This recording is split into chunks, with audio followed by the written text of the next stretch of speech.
estimated to take about 8 hours. I don't think we'll be doing the whole thing because I do still plan to stream Yakuza. So we'll just kind of get as far as we can get, type thing. And the devs are okay with me not finishing the game. So, but this is a full game that's out. It's not just a demo. There is a demo available if you want to check that out. But I do have the full game, which is very exciting. We will be playing Devil's Liminal. Let me see if they provided me a synopsis. I believe they did. I think all of the devs that reached out to me gave me a brief description. It's a horror Yuri visual novel about a Faustian bargain with inspiration from Azores folklore set in 2000s Arizona. I see. It's still full early access. Has some content warnings. We should read those content warnings. Okay, content warnings have been moved. Let me move over here. Okay. Content warnings are child abuse / domestic violence. Abuse and neglect by a family member or partner is frequently depicted. This includes depictions of physical abuse, past sexual abuse, not described in detail and is not ongoing, gore, violence, body horror. There are instances of violence and injury related to the domestic violence, as well as fantastical violence and injury related to the supernatural and occult. Poverty. Thumbs up. It creates depicted instances of conflict, body anxiety, the occult, unreality, derogatory language. It's infrequent and not treated as a joke, so heads up there. Then mild sexual content depending on players' choices. There are romantic and sensual scenes. Sex may be discussed or implied, but it is not fully depicted. Those are your core content warnings. If any of those sound not ideal for you, please do step aside. Or click off of this video if you're watching this edited on YouTube. But that's kind of your only warnings that I will be providing. Those are some good and well-worded content warnings. Yeah, there's some more words for the other things as well. So the ones that I just listed, there's like a brief sentence as well, but I didn't want to read it all because I feel like just saying it gets the idea across too, type thing. But let me get the game visible for y'all. I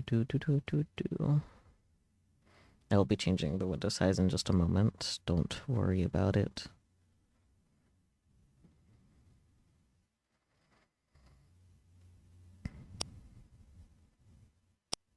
There we go.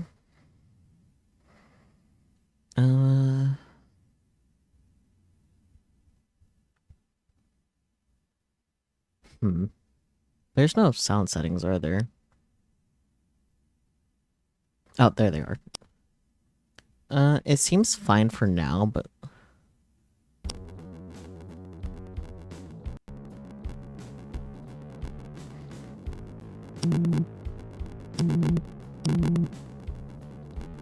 Okay. I think... Okay, I think the audio levels are okay. Yay. I love when the default settings are good. It's convenient. Did I update my stream info? I did. Yeah, sounds good to you? Wonderful. Okay, let's just get right into our hurry Yuri yippee. That kind of rhymes, huh? Or did I say it wrong? I don't know. Anyways, new game. This is the early access build of the game. There may be bugs. You can help by reporting the bugs you find. Yay! This is a horror game. It features difficult subjects. Do you want to continue? Oh, you can view the content warning. So that's cool. So in case if you forgot, I said something. Yeah, I'm good at saying things. Whether all those things are correct is a different matter. It has already been decided. What you choose does not matter. Noted. 1950s. Let's go. I guess. A young man lay in the New York snow. Moments before, his face had been smashed in by by a tire iron. He could feel the cold on his raw, bruised skin. He swallowed. Blood had collected in his throat from his nose and mouth. It was becoming harder and harder for him to breathe. Would he be able to get up and go home? Get home, rather? Would it be the cold or choking on his own blood that killed him first? In this moment, as he tried to ignore the chill climbing up his hands and feet, I can read so good. He thought of his favorite opera. He once managed to sneak in and see it during a Sunday matinee. I feel like I butchered that. It opened with an aging man on his deathbed, wondering the value of his work. Matinee. Words. And in his last moments before death, a demon came to him and promised him a second chance. Youth, a new life, and a beautiful young woman. Ellipsis. As the man thought about the opera, he wondered. If these were his last moments, would a demon come to him? Could he ask for a second chance? A new life? The things he could do if he wasn't trapped by money and circumstance. Ellipsis. A longer ellipsis. Small ellipsis. He woke up. With some difficulty, he sat up and brushed the thin layer of snow off himself. The demon never came to him. 2000s. Meow. June 7th. Sunday night. Margot lay in bed. So real of you, Margot.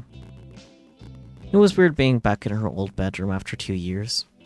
She hadn't expected how much she would adjust. She hadn't expected how much she would adjust to living in a dorm on the other side of the state, but now it was her home that felt alien to her. She rolled over and examined the art on her walls. Things she had drawn when she was a freshman in high school. Her old art was a little embarrassing to her, but it did serve as a nice reminder of how much she's improved. She would be starting college soon. She wondered if one day she would be embarrassed by whatever art she made in college too. For now, tomorrow would be her first day at work. She felt incredibly lucky to find a summer internship in her hometown. Apparently they had been having a hard time finding recent high school graduates who were interested in social work. They told her it was the job that people were uninterested in, but Margot thought it might be that people wanted to leave town as soon as possible. Like she did. Ellipsis. Her phone started buzzing. The text surprised her. She hadn't told anyone she was home yet. Lee, hey, heard you're back in town. Want to hang out tomorrow? Text Lee now. Respond now or text back later. I mean, you might as well respond now. Margot considered whether or not she should respond. She was trying to make an effort to be more outgoing. Couldn't hurt to catch up with Lee, right? Lee, sure, let's try to plan something tomorrow. I gotta head to bed now, though. Ellipsis.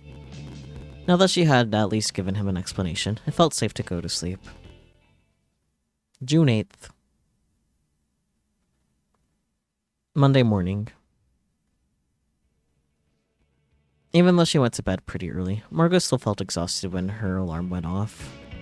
She lay there for a while, staring at the ceiling, listening to the sound of the news on the television in the living room. After her snoozed alarm went off a second time, she heard her mother knock on the door and walk in. Margot turned to look at her. Are you up for work? Yes. Margot didn't really move from the bed. She doubted she was convincing. It's pretty hot out today. Over 110. Ugh, I would die. Especially if it's humid. I would die very hard. Oh, in that case, could I get a ride to work?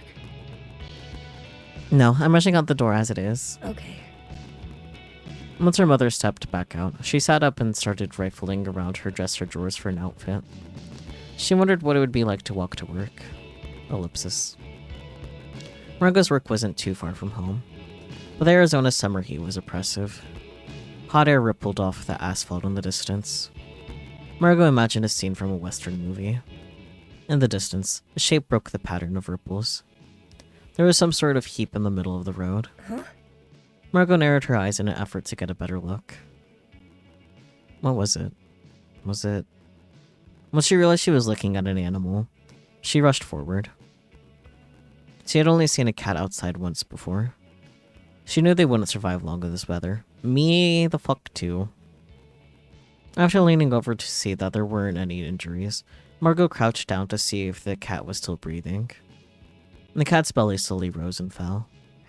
I hope I can move her without hurting her. Margot knew at minimum that the cat needed to get out of the road and needed water. Among the businesses near her new job, she remembered seeing a veterinarian office. Margot never had a pet before and wasn't sure how the veterinarian office worked. Would they accept walk-ins? She took off her jacket and swaddled the animal. Ellipsis. Work. Margot hurried to work after dropping the cat off at the veterinarian. She was afraid her boss would think it was a lousy excuse for being late to her first day. Fortunately, she seemed to be understanding. Ellipsis. The start of the day consisted of orientation for the new summer interns and being shown around the veterans' home. It was a retirement home for elderly and disabled military veterans. After lunch and meeting more of the staff, the day was almost over. Margot's new boss waved her over for a chat. I noticed your eyes during lunch. Do you have heterochromia? Yeah. Oh, yeah, I guess I can kind of see it. Huh. Neat. Very pretty. Thank you. I don't think I've met anyone with heterochromia before. Well, anyway, you're moving to California for college soon? Yeah, in August. What do your parents think about you moving so far from home? I mean, it's Arizona. Depending on what part of California, you might be closer to them than other parts of California. No, it's fine. You're pretty brave. I ended up staying in Arizona for college. I wasn't able to live that far away from my family when I was 18. Yeah, I've had a lot of friends say that. What do you think you'll study in school? I'm not sure yet. Well, I hope you'll enjoy working in the social services department here. I'm happy to answer any questions about being a social worker. After talking a bit more about the veterans' home and the residents, it was time for Margot to head out. Ellipsis. After work. Just as Margot reached the doors in the lobby, she felt her phone vibrate. I'm still free if you are. Margot felt flustered. With everything that happened that morning, she completely forgot to text late. She started fumbling with her phone to type a quick response. Suddenly, she felt a bump, and her phone clattered to the ground. Oh, I'm so sorry. I didn't see you there. It's okay. I shouldn't have been standing by the door. I don't think the game audio is supposed to be so crunchy. I think this is, like... Because I know sometimes crossover will like to crunchify game audio. Normally not this bad, so like I don't know how much is like intentional for the game and how much is just crossover fucking up the audio. Just as a heads up. Because this is for Windows and I am on Mac OS, so... The stranger crouched down to pick up Margot's phone. She handed it back to Margot with a smile. Don't worry about it. Have a good night. Margot quickly shook off with embarrassment and got back to texting. Meet up now? Another time. No, fuck it, let's meet up now. Sorry, I was really busy this morning, I forgot. I can meet up now. Let's meet at the library. Ellipsis. Labur. It had been a while since she'd been to the library in her neighborhood. Sometimes Margot would meet up with her friend Nikki and walk around the desert, then stop at the library to have snacks. On weekends, she would sometimes come alone to read comics. Sitting there again felt nostalgic. Lee arrived a moment after she did. He looked exactly the same as she remembered. Hey, good to have you back in town. Margot smiled at him. Thanks. He sat down next to her and pulled a pack of cigarettes from his pocket. Huh? I thought you quit. It's hard. I keep starting again when I get stressed. She nodded a little as he lit one. So, where have you been the past couple of years? There's a bunch of different rumors. It's like we were talking one day, then you dropped off the face of the earth. There's a bunch of different rumors. I've been in school. Rumors. Rumors? What? Mate, rumors? Like what? Lee laughed and rubbed his neck, unsure how to put it delicately for Margot. Just dumb stuff. I wouldn't worry about it. Oh, come on, let me know. I'd rather hear it from you than someone else. Mostly stuff like you're some kind of delinquent now. That you dropped out, you're pregnant, you're lesbian, all kinds of stuff. Seriously? People are still saying that stuff. Why? Bored losers. There was yelling from the parking lot. Margot and Lee looked up to see what it was. Margot! Margot's mother helped pulled up near them. Huh? Huh? Mom? I've been looking everywhere for you. Let's go. Okay. Oh. Margot turned to Lee and gave him an embarrassed smile. He shrugged and put out his cigarette on the bench. See you around. They both got up. Lee gave Margot a quick hug. Yeah, see you. Ellipsis. In the car, Margot looked out the window. Margot's mother stared ahead at the road. I've been looking everywhere for you. What? What do you mean? You weren't at work. I thought you were busy. You didn't say you were going to pick me up. Well, I was off work earlier than I expected. June 9th. Tuesday morning. Margot abruptly woke up. It wasn't her alarm, but a phone call that jolted her awake. Mm-hmm. Hello? Miss Silva? We have an update on the cat you brought in. She was severely dehydrated, but has made a full recovery. Oh, that's great. Were you able to find out if she has an owner? We didn't find a chip. Do I need to pick her up then? Margot didn't know what to do now. She couldn't keep a cat. Normally, yes. But we can't find her. Oh. What? What? Margot wondered if she was still asleep. We still need you to come in to pay for her treatment. What do you mean? How did you lose her? Ma'am, either way, her medication costs money. Okay, I'll pay for it when you find her. Margot hung up and rolled back over to sleep until her alarm went off. Ellipsis. Then there was a knock at her door. Her mother walked in. Are you up for work? She would not be able to wait for her alarm. Yes. It's pretty hot out today, over 110. Margot pulled her sheet up further, as though she'd be able to squeeze out a little more rust that way. Same as yesterday, huh? Do you want to ride? Sure. Sure. Thanks. Alright, tell me when you're ready. Her mother sighed. You really need to learn how to drive. Ellipsis. Narrative ellipsis. Work. When Margot arrived at work, Erica sat her down for a quick meeting. I did some thinking last night on what I'd like you to work on. I think it'd be a good idea for you to help me organize the resident files. She gestured over to the filing cabinet, cartoonishly stuffed with files poking out from open drawers. Obviously, the information in them is confidential, but take a look at some of the documents. I think seeing some of these files will give you a better idea of what the residents are like. Then, maybe you can spend some time with them. You love the art style? Dithering dot patterns add such a vibe? Yeah. Yeah, I guess dithering would be the style. I personally would just think scree tones, but maybe that's just my manga ass. Sure. Where do you want me to start? Erica set about showing Margot the files and what needed to be done. Once Margot got into the rhythm, Erica stepped out and left her alone in the office. Margot was glad it'd be a quiet day. She realized she felt nervous about the prospect of talking to residents. What would they have to talk about? Ellipsis. A knock at the door interrupted her thoughts. Hey! Excuse me. Oh, Oh. Margot looked up and put on a professional smile. How can I help you? I'm trying to find my grandma's room, 203. And that's up on the second floor. Want me to show you? Yeah, sure. Ellipsis.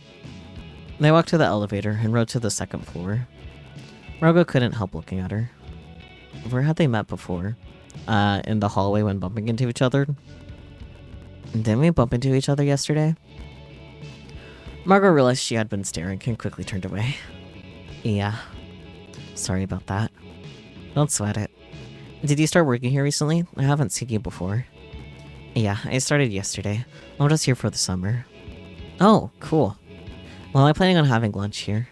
Want to sit together? Sure. Fuck it. sure. Are you sure? Yeah! Ellipsis. Also, I think the crunchiness, even if it is mostly from crossover rather than the game, I think it does add to it, so adds to the vibes. Lunch. Margot wasn't sure if the girl was serious about her lunch invitation. Worst case, she figured she could sit by herself and do some drawing. After grabbing her tray, she looked around. There were various other visitors and staff scattered around. Ellipsis. Sure enough, she saw the girl at a table in the corner of the room. The girl looked up and waved at Margot. Margot walked over and sat across from her at the table. Hey, Margot! I wasn't sure if you were gonna join me. You think the crunchiness is at least a little purposeful? It's giving, I don't know which game console this would be on, but it's like an older game. Yeah. Like, I think it is like kind of a mix of like the occasional like crunchiness that crossover has and then like intentional from the game design. I came by to visit my grandma by myself today, so I was kind of dreading having lunch alone. She usually likes to nap around noon. I almost kind of wish there was a way to turn it off, though, to be honest. Because, like, while it does add to the aesthetic, it's not accessible. Because it's kind of hard to hear exactly what's being said. But that's a different matter. Hey, What's up? what's your name? Oh, sorry. I got ahead of myself. And the girl extended her hand out to Margot. And they shook. Margot felt something like deja vu. I'm back. Oh, hi, Beck. I'm staying with my mom for the summer, so I'm trying to find people to hang out with. Understandable. I get that.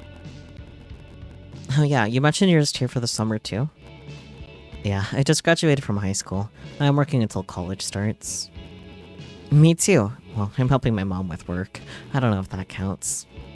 Sure it does. So, your grandma lives here? What does she do in the military?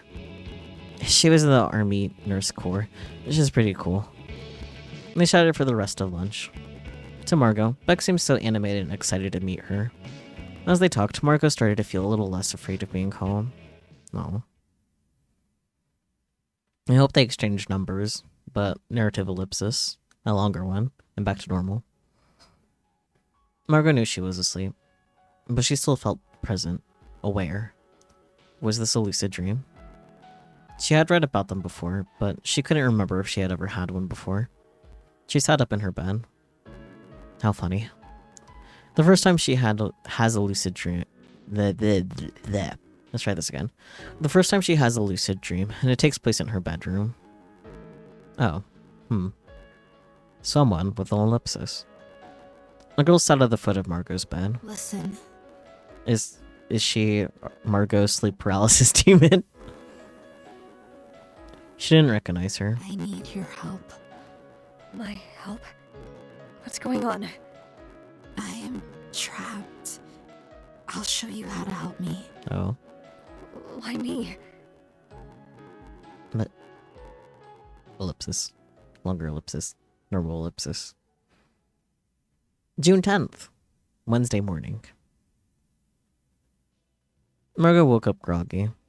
She wondered why she rarely felt rested and awake in the morning. Maybe this time it had to do with that strange dream. Ellipsis. She rolled onto her back and stretched out. Reaching out her hands, she felt something. Oh my god, cat. What? She looked up to see a cat curled up in the corner of her bed. She was the same one from earlier in the week. The cat that the veterinarian somehow lost. How are you here? Ellipsis from a cat. The cat stared back. From the expression on the cat's face, Margot half expected her to respond. But instead, Margot was left trying to fill in the blanks for how she ended up in her room. Her parents had a strict no-pet rule. She doubted her mother would have had a sudden change of heart. I don't have a litter box or cat food. She didn't know anything about taking care of a cat. She reached out to stroke the cat's back. The cat bobbed along with her hand. And I just can't leave you outside again. Margot's mother started knocking on the door, startling both Margot and the cat. Margot turned to the door, feeling herself panicking. How would she explain this? The doorknob turned and her mother walked in. Are you awake? Margot tried sitting in front of the cat to buy herself time. Yes. Let me know when you're ready. Her mother turned and left. No reaction to the cat. Margot sat there, stunned and confused. There was no way just sitting up more actually hit the cat. She turned around to check on her. Nothing was there. Curious. Ellipsis. Work. It was shaping up to be another quiet day at work.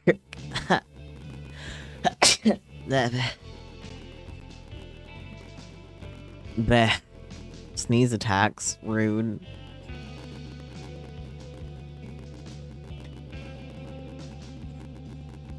It was shaping up to be another quiet day at work. Margot sorted through the files, and after a while found to herself creating little stories about each resident. She noticed how much their examinations varied. Some residents seemed to only be limited by physical complications. Others struggled with drawing a clock or knowing what day it was. Ellipsis. God, I don't remember what struggling to draw a clock is. I know I should know, though. After a while, she went from imagining what each person was like to imagining what she would be like in old age. Is there any way to predict something like that? She didn't really know her grandparents or how they might have passed away, so she couldn't make any guesses based on that. Ellipsis. It felt overwhelming. She shook her head, trying to clear her thoughts. She shouldn't think about this. She closed the file and stared ahead for a moment. In her back, there was a dull buzzing noise. She grabbed her phone and flipped it open. There was a text from Nikki. Why didn't you tell me you're back? I had to find out from Lee. I didn't know you still talk to him. Margot felt her stomach twist with guilt. Nikki was right to be mad. She briefly wondered when Nikki would have run into Lee. I'm sorry, it's been really busy. Getting ready for college and working. It's only gonna get busier. We gotta hang out now while we can. You're right. We could go to the mall this weekend. Have you been? No, it opened while I was gone. Cool, let's do that. Sure, fuck it. Great, I'm excited. I'll see what day I'm free. Ellipsis. After work. When Margot got home, she thought about her conversation with Nikki. She realized she hadn't really checked her messages, email, or anything since she got home. She had no idea if any old friends had been trying to reach her. She logged in and scrolled through some updates.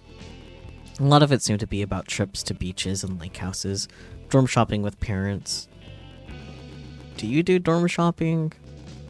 I've never had a dorm. I don't know how it works, but isn't it normally just kind of like assigned? You don't really shop around? Apartment shopping, sure, but dorm shopping?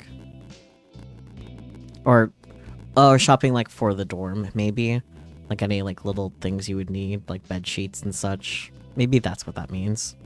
Oh. She felt a small pang. When she glanced at her new messages, there was a message request. How? She didn't recognize the name, but she couldn't help being curious. Helen, is your dad Victor Silva? I think we might be related. Oh. Margot reread the message. Then her gaze shifted to the name and image. She kept trying to figure out who this woman could be, and if anything about her was familiar. Nothing came up. Maybe she could ask her mother? She wanted to get something from the kitchen anyway. Ellipsis. In the living room, her mother was on the couch. Her mother anxiously leaned forward in her seat as she watched a show on the television. It was a VHS recording that her mother made of a soap opera episode. Mom? Hey, Mom? I have a quick question. Her mother waved her hand at Margot and paused the show. You know I'm watching my show. It only takes 45 minutes. She hit play again, signaling that the conversation was over. Ellipsis. Margot continued to the kitchen. Feeling pretty tired, she put together a sandwich. She carefully inspected the bread, making sure her ants hadn't gone into it yet. After eating it in the kitchen, she quickly washed up the dishes and went back to her room. Ellipsis. Thinking about the message, the cat, the text with Nikki, Margot started drifting off to sleep. Ellipsis. She heard a loud sigh and the kitchen sink running as her mother rewashed the dishes. June 11th. Thursday morning. Margot, hurry up. Come to the living room. Margot instantly woke up at the sound of her mother's voice. What? What's going on? I need you to tell me something very important. Okay. Margot threw her clothing on as quickly as possible, wondering what could be so urgent. She rushed out of her room. Ellipsis. What is it? I won't be here tonight, so be sure to lock up and turn off the stove before you go to bed. Okay. What's up? You don't need to worry about that. Ellipsis. Before work. While walking to the veteran's home, Margot wondered where her mother could be going that night. Her mother had never spent the night out before. Her parents didn't really have friends they'd visit. What if she had started dating? But it had only been a couple of months. Ellipsis. She needed to stop thinking about that stuff anyway. Ellipsis. She noticed a bush down the road rustling. There had been construction lately. Margot didn't want to find out if there were scorpions around. She quickened her pace. As she passed the house, she heard a noise. A faint meow. She turned around and saw a familiar friend in the middle of the sidewalk. Hey. You're everywhere, aren't you? Cat noises. The cat came up closer to her. Margot kneeled down to scratch her head. And keep running off. Do you live around here? Ellipsis. The cat stared. Maybe I shouldn't expect a response from a cat. Margot stood back up. Bye. I'll see you later. I need to get to work. The cat lay down in the middle of the sidewalk, staring at Margot as she walked away. Ellipsis. Work. Margot looked out the window. It looked a little overcast, so Margot decided to go for a walk during her lunch break. Ellipsis. Out in the surrounding neighborhood, there was an abundance of oleander bushes in front of the homes. She remembered when she was little and being cautioned about how dangerous the plant was. There was so much from her childhood she couldn't remember. The most random of bits and details would occasionally surface. She had forgotten the faces of any of her old friends. But she remembered begging her mom to let her cross the street when walking to her bus stop, so that she could avoid even accidentally touching oleanders. Ellipsis. She briefly thought about the weird things happening since she got home. That girl in her dream. The cat that seemed to disappear and reappear out of nowhere. Ellipsis. Margot's phone started vibrating in her pocket. Margot pulled out her phone. Hey, are you free after work today? Beck. I think so. What's up? I bet we could hang out at the park or something. Sure. Sure, I'll let you know when I'm finished work. Great. See you then. With another activity planned and a potential new friend, Margot was happy that the week seemed to be turning around. Ellipsis. After work. Margot sat down in the lobby and texted Beck that she was ready to head out. I'll be there soon. Margot briefly wondered if Beck might not show up at all. Ellipsis. Why did she think that? Ellipsis. After a while, her phone buzzed again. In the parking lot, a convertible. Margot quickly picked up her bag and headed outside. Ellipsis. Beck was parked in a spot near the entrance. When Margot spotted her, she started waving her over. Margot walked over and got in the passenger seat. It was a little older and dusty, but cozy with just 2 seats. Seeing Beck's car reminded Margot that she dreamed of getting her own convertible if she ever got a driver's license. She felt a little jealous. Hey! Hey, ready to go?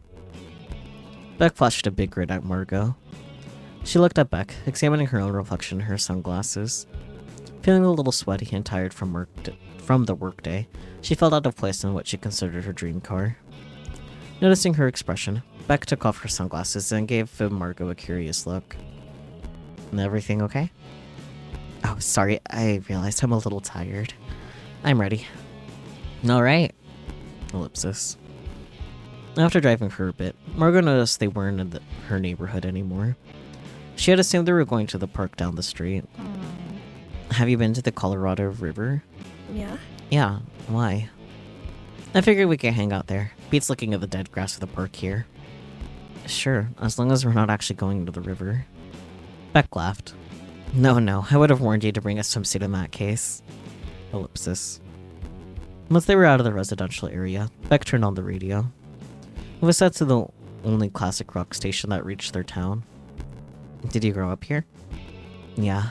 Only left for a couple of years for school. Cool. Oh, cool. I lived here when I was a little kid, but then my parents started moving around a lot. My mom moved back to be closer to my grandma. I guess now that I'm going off to college, she wants me to be around here. Yeah, that makes sense. I'm kind of surprised by how much it feels the same as I remember. Well, I'm impressed you remember all that from when you were little. I only remember bits and pieces. I have a pretty good memory.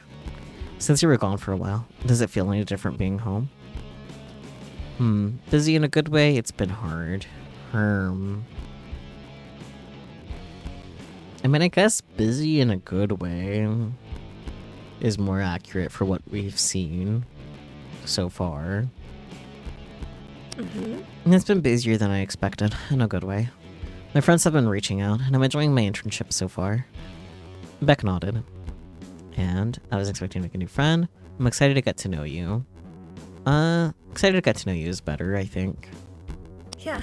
Yeah, and I'm, well, excited about getting to know you. Beck smiled. Why's that? Margot blushed. Well, I kind of felt deja vu when we met. I hope that doesn't sound weird. Beck shook her head. Not at all. I felt that way too. Ellipsis. They parked at the nature reserve and picked a well-worn trail near the water. I forgot there were nature areas like this. It's all desert in town, you know? Yeah, I really like it out here. By the way, are you not much of a swimmer? Why do you ask? Beck smiled lightly. He seemed worried about it earlier. Margot felt embarrassed. I'm not a strong swimmer. Beck laughed and patted her on the back. If you fall in, I'll save you, okay? Despite getting teased, Margot did feel reassured. Ellipsis. They walked for a bit, with Beck stopping at each new sign about the local flora. Her face seemed to light up as she eagerly looked around to find each plant. She crouched down, closely examining a cluster of flowers. Margot, look at this one. Margot crouched down beside her. It was an unfamiliar white and purple flower. Is it another kind of paintbrush flower? Nope, it's a pretty rare one, an Arizona passion flower. Like, passion fruit? Yep. I'm surprised this is here. It only grows in different parts of the state. Huh. I wonder how I got here. Only the plant knows. I wish I brought a camera or something. I could draw it. Really? Margot took out her sketchbook and made a quick gestural drawing. Beck watched. I can't believe you can just do that. Margot smiled. After a bit, they emerged from a grown-over area to a more curated park with a snack stand. The area was pretty packed. Most of the seating seemed to be taken, and the stand had a long line. Margot suddenly felt aware of how late it was getting, and wondered if her mother would be upset if she came home late. I'll get us something. Offer to buy instead, find a spot to sit. Find a spot to sit. The area is pretty full. Empty Ramadas were in low supply. I can find a spot to sit. Is that okay? Yep, good luck out there. Margot handed Beck some cash for her half, and wandered off to find a spot. Ellipsis. After a moment, Beck came back. She handed her the extra change. Good eye. I didn't see this bench. She patted Margot's shoulder. Oh, I want to see your drawing again. Sure. Margot pulled out her sketchbook and laid it open for Beck. I can't believe that took you, what, minutes? Beck watched as Margot flipped through her sketchbook. Do you want to be an artist? I think so. Maybe I could do comics or something. That would be so cool. What kind of comics? Probably something supernatural. Ghosts and stuff. It felt so easy to spend the afternoon with Beck. Margot wondered if Beck might think Margot was being too friendly with her. After a bit more exploring, they headed back to the car. Ellipsis. Evening.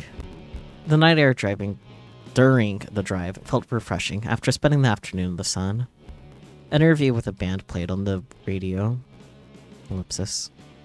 When they got closer to Margot's neighborhood, the familiar sights made her snap back to reality. Beck? Margot. Can we park at the shopping center and walk to my place? No problem. Ellipsis. The neighborhood felt completely still. It felt like the only noise was their footsteps. Margot looked at Beck. She seemed deep in thought. Ask her what she's thinking. She's probably tired. Nah, ask what she's thinking. Hey, What's on your mind?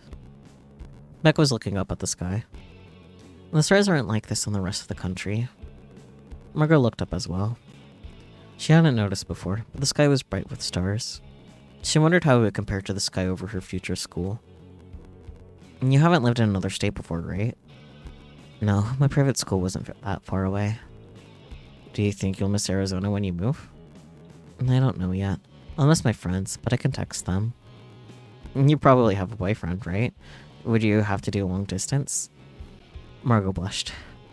Why did she feel nervous about Beck asking her that? I don't. Really?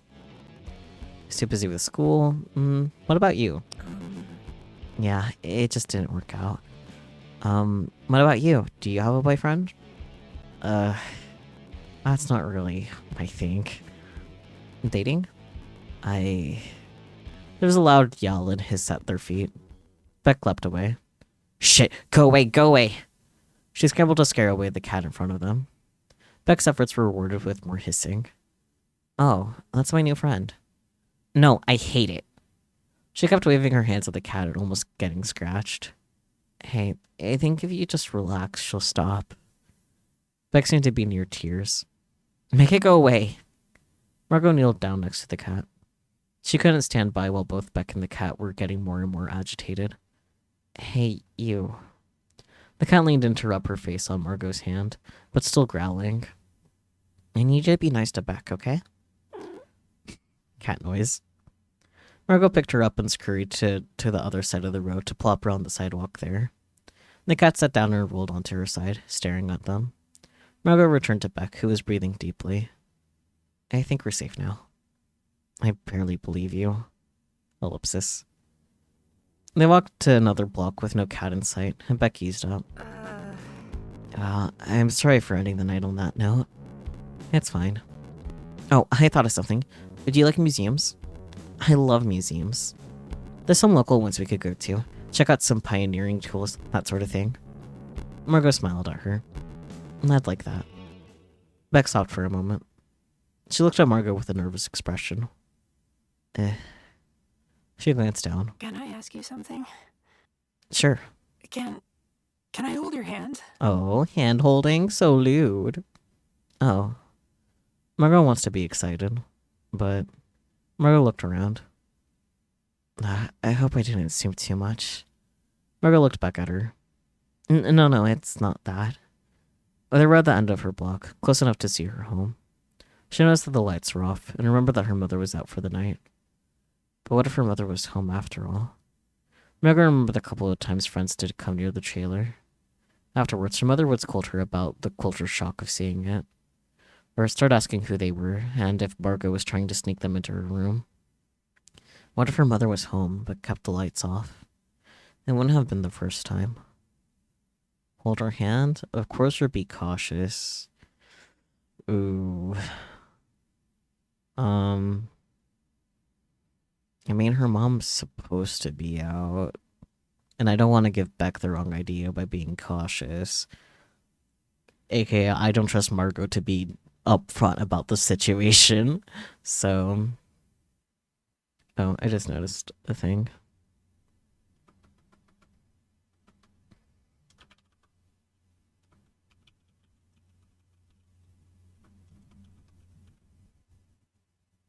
There we go.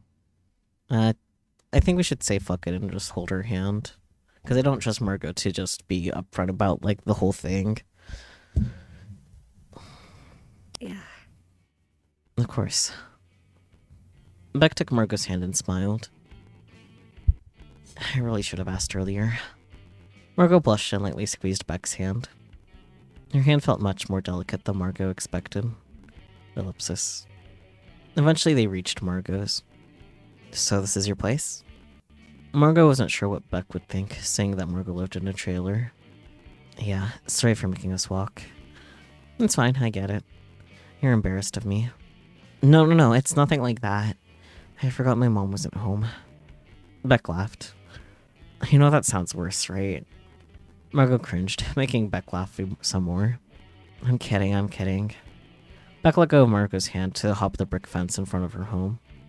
They paused for a moment on the front porch. Thanks for walking me home, even if it wasn't necessary. And thanks for saving me from wild animals. Beck stood there for a beat, looking at Margot. She felt like Beck was scrutinizing her expression, deciding what to do next. Alright, I'll say goodbye. This was really nice. I thought so too. Text me when you got home? Of course. After a moment, she left the porch, hopped over the fence, and walked off into the night. Margot stood outside, watching her walk away. When she was out of sight, Margot walked inside and locked the sliding glass door. Ellipsis. She felt a sudden jolt of fear. What if her mother was home? It was already a huge risk just talking to Beck on the porch, let alone. What if her mother saw? Ellipsis. But it remained quiet inside. Her stomach growled. She forgot about having dinner. Noticing how hungry she was, she went to the kitchen to see if there was anything quick she could make. When she opened the cabinets, they were all empty. She checked the pantry for paper plates, but couldn't find any. Margot sighed to herself. She turned the lights back off and stood in front of the glass door. She looked at the stars in the sky, thinking about the sensation of Beck's fingers interlaced with hers. June 12th. Friday morning. Wahoo. When Margot checked the living room in the morning, her mother wasn't there. The dishes were still hidden away. Not sure what to do for breakfast, Margot decided she would get something on the way to work. Or she could get something on the way to work. Ellipsis. Work.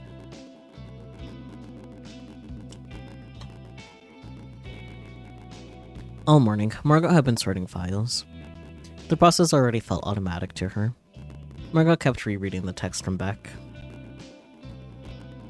Got home safe. Wish you could have stayed out later. Couldn't Beck talk to anyone she wanted? My Margot.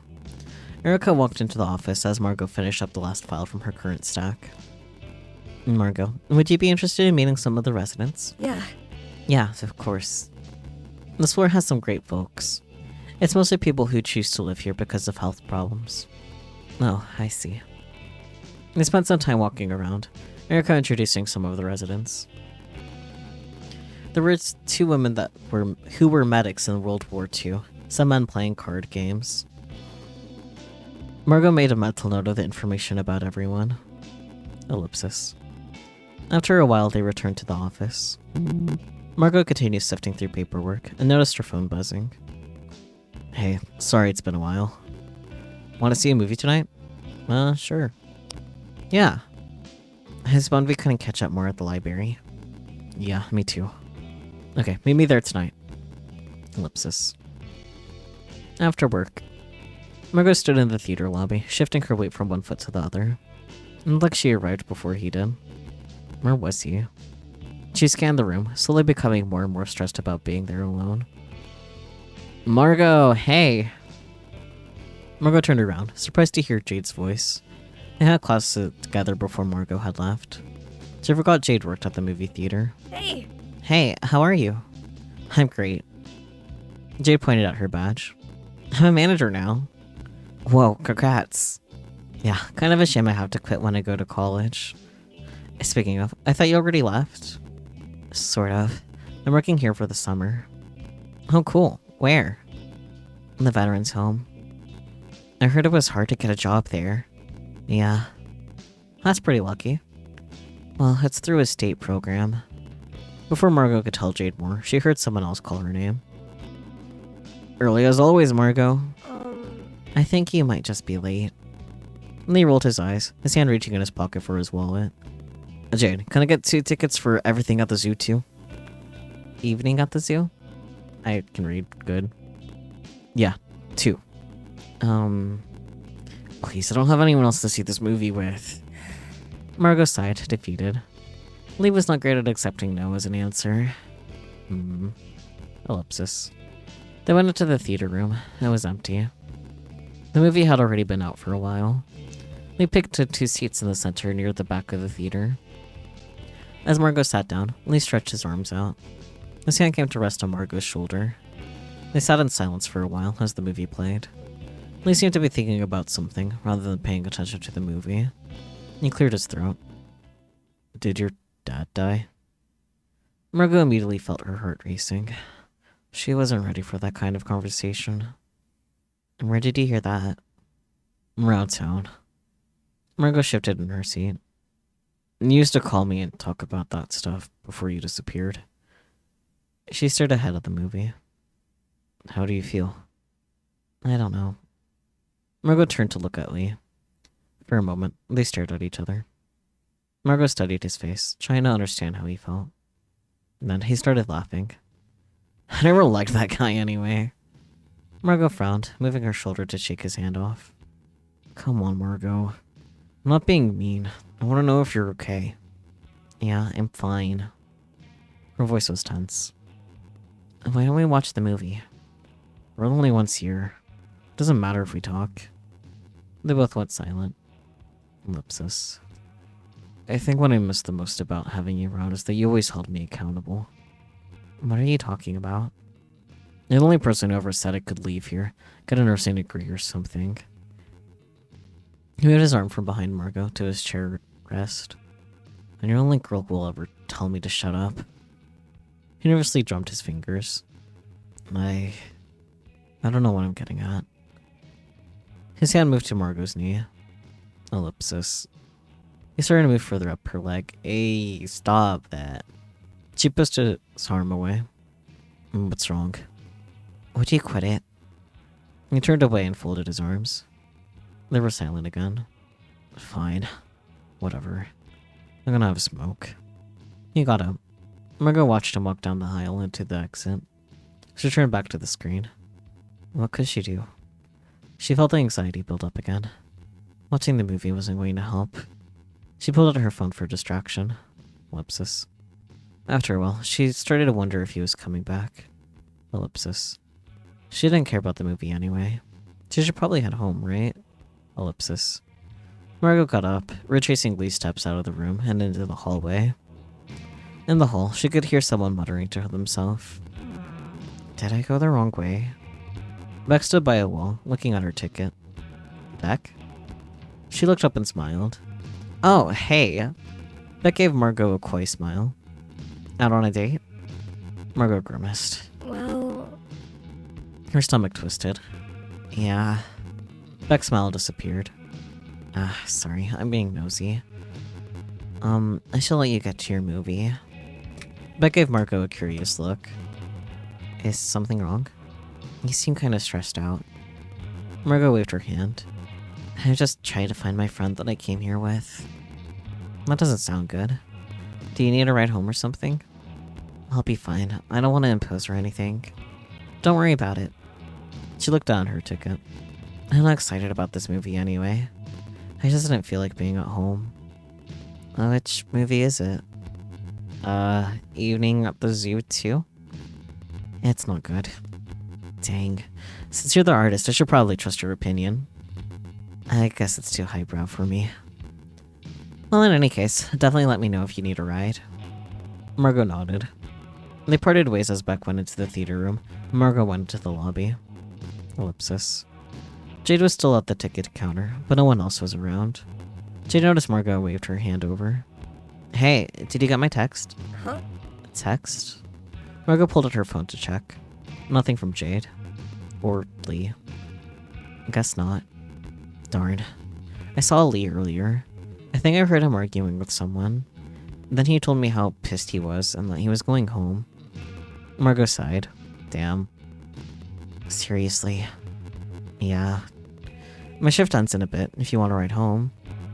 Jade smiled weakly at Margot. Ooh, ride with Jade or ride with Beck? I feel like a ride with Jade wouldn't be a bad option, especially as like a whole reconnect thing. But I would rather keep, developing our new bond with Beck. Especially since Beck might have the wrong impression about what was going on here. Like, if Beck wasn't an option to get a ride from, I feel like Jade would be, like, a no-brainer to get a ride home, but Beck could be girlfriend. We held hands, No. Nah, I have one lined up. Thanks, though. No problem. We should hang out sometime. Yeah. Ellipsis. Evening. Want me to park down the block again? Yeah, I'm pretty sure my mom is home. They walked for a bit. Ellipsis. Can I be nosy? Margot fiddled with her hair. Sure. What happened with you and your friend? I think I pissed him off. Do you want to talk about it? I don't want to bother you. You're not. Okay. Margot sighed. He's an ex from high school. He was being weird, so I told him to stop. So... Is he normally like that? Yeah. Might hang out with him then.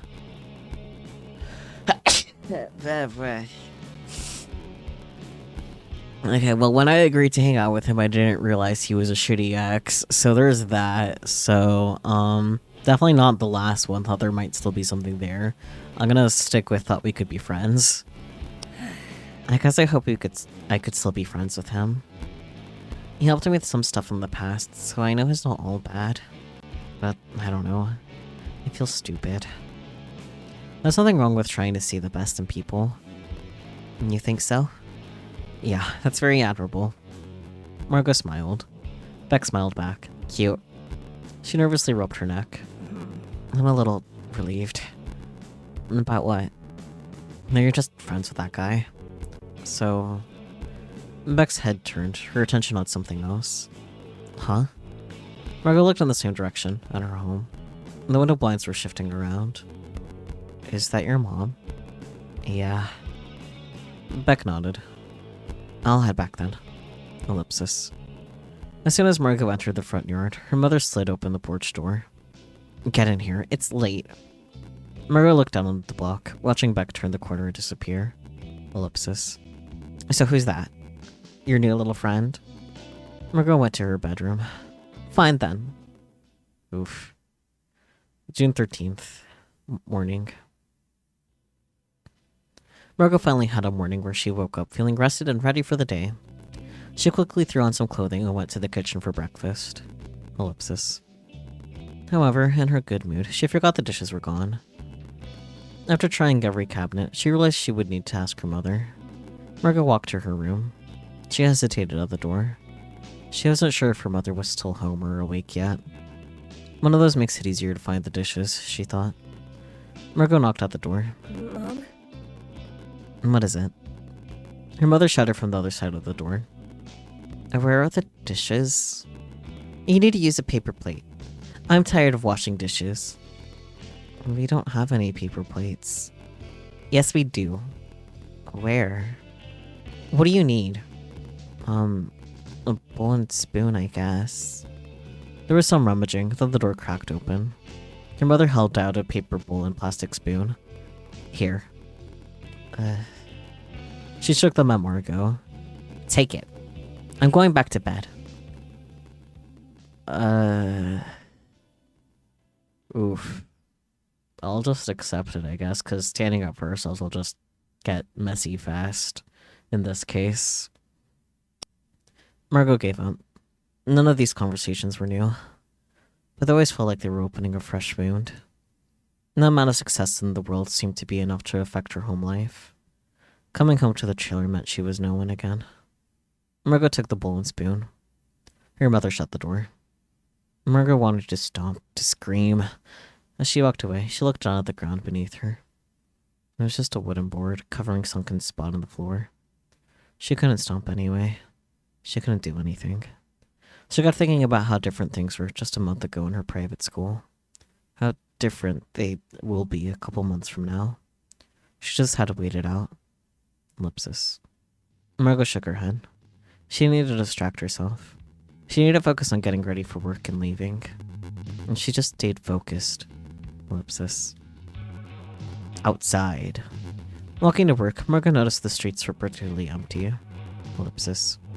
She got to work just to be faced with an empty parking lot. No one was there. She checked her phone. It was Saturday. She had gotten up early and fought for a bowl. She didn't even have work that day. Ellipsis. Looking around at the empty lot, she felt drained. She thought about what to do. She was already dressed outside, so she headed to the park. Maybe some time alone would be nice. Ellipsis. Park. Margot found an empty spot to sit at the park. She pulled out her sketchbook and flipped to an empty page. She felt a little bit like she was in elementary school again. Sitting at recess, hoping someone would come join her. She looked out over the landscape, trying to think of what to draw. Ellipsis. Next to her, there was some clattering. The cat had jumped onto the bench. Hey. Hey, friend. Cat noises. Margot reached out to pet her, but the cat dodged her hand. She hopped down and started circling the bench, pausing to stare at Margot. Something about the cat's expression unnerved Margot. It felt like a person was staring at her. Do you need something? She continued to run a few feet away, paused to look at Margot, then came back. Do you want me to follow you? Margot started packing her bag and got up.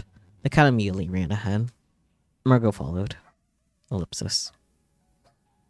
They left the park, going further and further into the desert. After a while, Margot started to worry, looking around for scorpions and snakes. Ellipsis. In the distance, a bit ahead of them, she saw something. As they kept approaching, she started to make out what it was. The cat stopped beside it, looking at her expectantly. Cat noises. Ellipsis. It looked like an old, rusted car from the 80s. On the exterior body, Margot could see holes in it. She wondered if they were bullet holes. The cat pawed at the door. Did the cat want her to open the door? Do you have kittens in there or something? It looked so rusty. Margot was skeptical it could be opened. Ellipsis. Margot thought of her dream. I'll show you how to help me. Ellipsis. Margot shook her head. What could be the harm? The cat was frantic, circling around Margot and rubbing on her legs. Alright. Open it? Hey, yes is the only option. Something, maybe morbid curiosity, compelled her. She grabbed the handle and tried to force it open. It was stuck, as expected. She put more force into it, bracing a leg against the side of the car. Eventually it opened, sending Margot toppling to the ground. Ow. She got up and brushed herself off. The cat already jumped into the car and was nudging at something. Margot got closer and leaned into the car. A large leather-bound Bible lay on the driver's seat. The cat was desperately pawing at it and meowing. At first, it looked like a normal Bible. Margot picked it up and looked at the first page.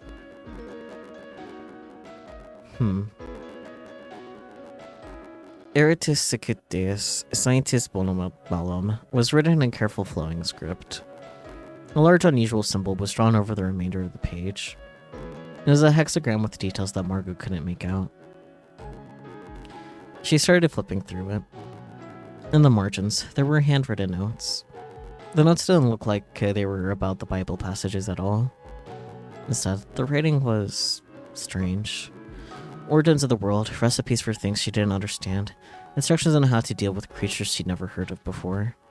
It felt terrifying. It reminded her of some of the books in her father's shed. After flipping for a few pages, the cat yowled.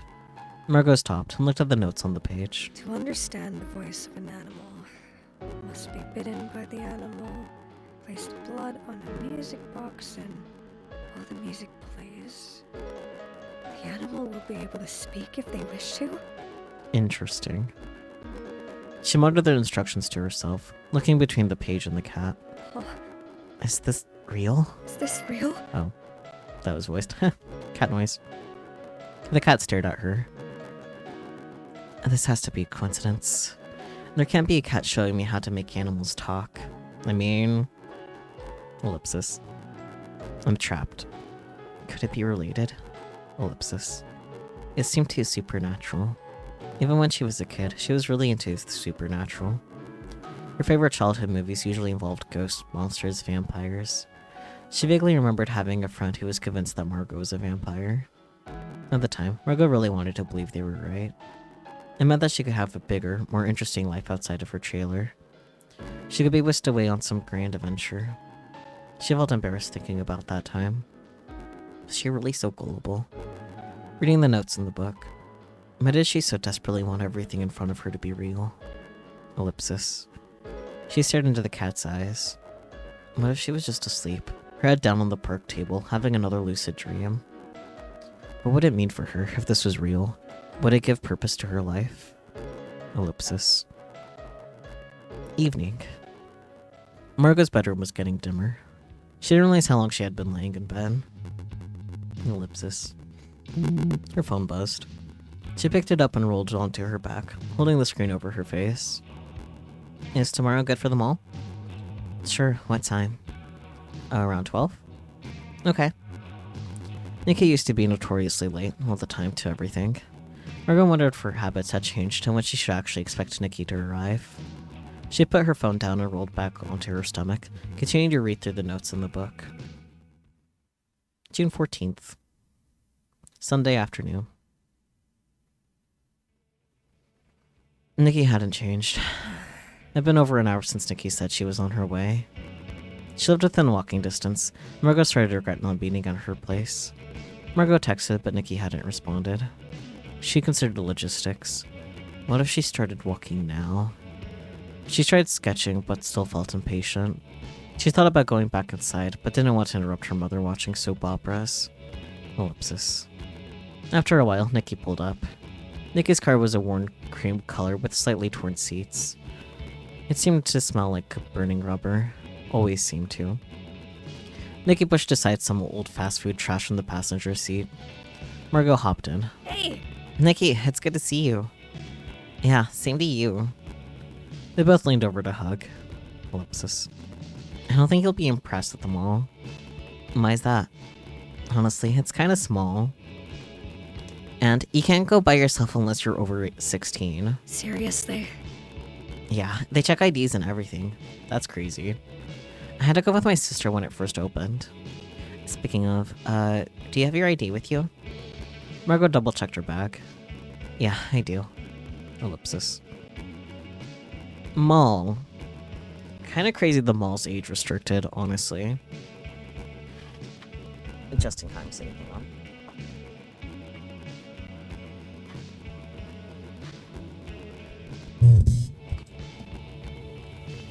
It was quiet, but all the stores were open. When Margot looked around, the only other people she saw were employees and elderly couples. I think Sunday morning at the malls is for old people exercise. As long as you're over 16, right? They went into a department store. Nikki was eager to start trying things on. I like that the coffee place is just called Coffee Place. Minus 1F. Margot went to look at jeans. Want me to help you find something? Is your size even in this section? I'm good. I found some things over here. After hearing Nikki's question, Margot became more and more focused on the thought of her size. It seemed like the more she thought about it, the more her clothing options dwindled. It was hard to find something. Ellipsis. Food court. After some meandering, they decided to sit down and grab something to eat. They grabbed a small table behind some plants. I'm not sure what to do next. Move out of my parents, sure, but I guess community college? Do you still want to be a teacher? I think so. But whatever, I still have some time to think about it. I have some friends in Phoenix who have been talking about renting an apartment together. Oh, cool. Do you know where you're going to live? Not yet. A dorm? Any roommates? I still need to figure that out. I think there's a website for finding a roommate, but I'd rather just not have one. The mall was starting to fill up. Have you hung out with anyone since you've been back? Well... Besides your dirtbag ex? Mention Beck, ask about the cat. Ooh.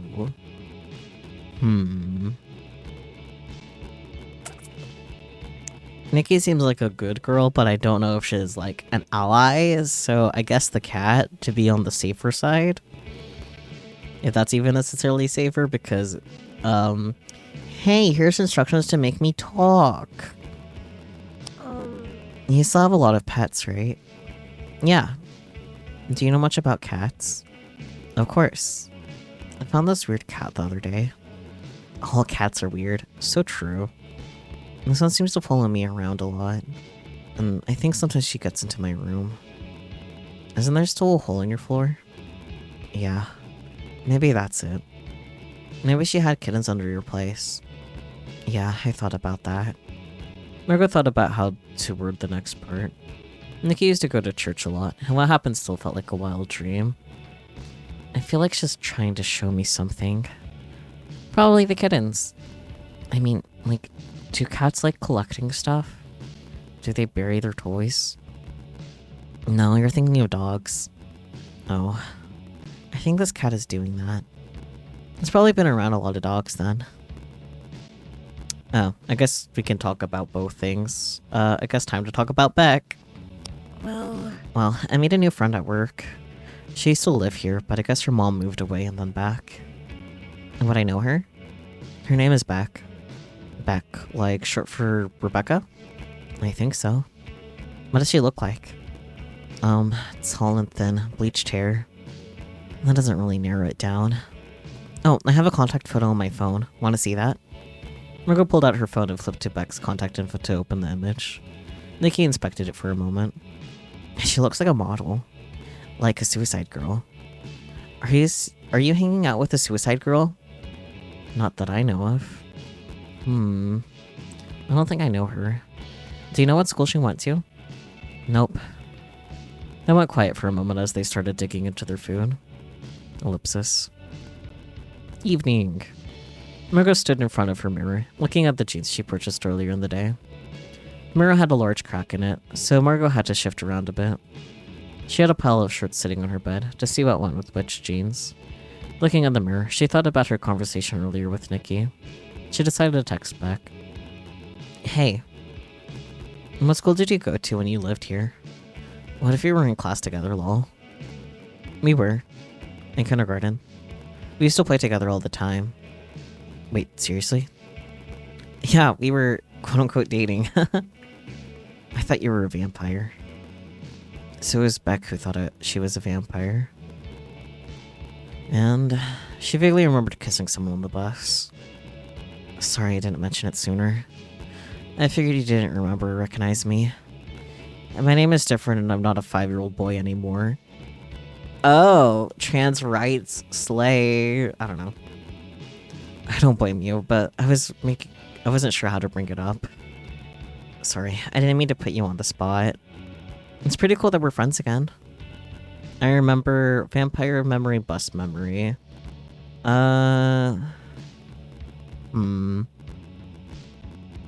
Vampire memory. I remember you kept asking me to bite you. Wasn't your favorite movie Interview with a Vampire? I wanted to live forever, lol. That movie's not for kids. I was a very sophisticated child.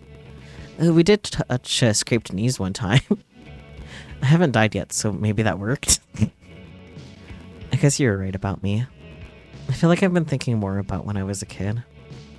Maybe because you're going to college soon to be an adult? That doesn't make sense. I like that she had no questions about the past being a little boy. Just like, yeah, okay, that's cool, that's chill. June 15th, Monday morning. Margot's alarm hadn't gone off yet, but she felt awake. She tried to move to check her phone, but something was on top of her. The cat was back in her room, sprawled out on her chest. It's like, it's gonna be the cat, isn't it? She thought about what Nikki suggested. Was the cat living under her floor? Margot turned her head to look at the gap between the intact floor and the slab of wood covering the hole in her room. Margot had always been afraid of it, thinking that cockroaches would crawl in. In comparison, a cat was much better. Ellipsis. Margot remembered the book. She glanced down at the cat, still laying on her. Are you here to remind me? Cat noise. The cat stared back. What if the cat really was that girl from her dream? You would be so delighted to wake up with a cat on you? I mean, other than the fact that you would probably be having a sneezing fit because you're allergic to them. Yeah, that's fair. What if she really did need help? Margot thought of the passage in the book. If she could find a music box, she could see what would happen. The music box. And her blood. My cat now sneezes violently. Silly. She was stuck on the idea of her blood being involved in the mix. She didn't know if she was sick or not. She didn't know how to get tested. Ellipsis. Margot continued laying on her back, staring up at the ceiling. In the other room, she could hear her mother watching the news. Awful. Why am I sneezing so much? I just want to live, man. It sounded like something about a string of grave robberies. Does that actually still happen? Apparently people in town were worried that it was for a satanic cult. Margot thought about the other things she would hear about on the news, like stories about UFOs in Phoenix. Maybe it's just people who want the world to be a more exciting place. Was she any different from them? Margot absentmindedly pet the cat. What if you can really talk? What would you say? Catalepsis. After a while, there's a familiar knock at her door. The cat jumped off her bed before disappearing, and disappeared before Margot's mother opened the door. Are you up for work? Yes. I can't drive you today. Okay. You really need to learn how to drive. How? Ask one of your little friends. She left the room. Margot got up and got ready. She realized she needed to ask her mother for help with getting the music box. Ellipsis. In the living room, Margot's mother was in front of the television. Mom? Ellipsis. And do we have a music box? My. I read an article about them recently. Oh. Ellipsis. Do we have a music box? Check Danny's pawn shop. Who's Danny? Ellipsis. There were only a couple of pawn shops around, so Margot figured she could find out which one that was. She went to the door, ready to head out. Why not have your little friend in the convertible teach you how to drive? Margot left. Ellipsis. After work.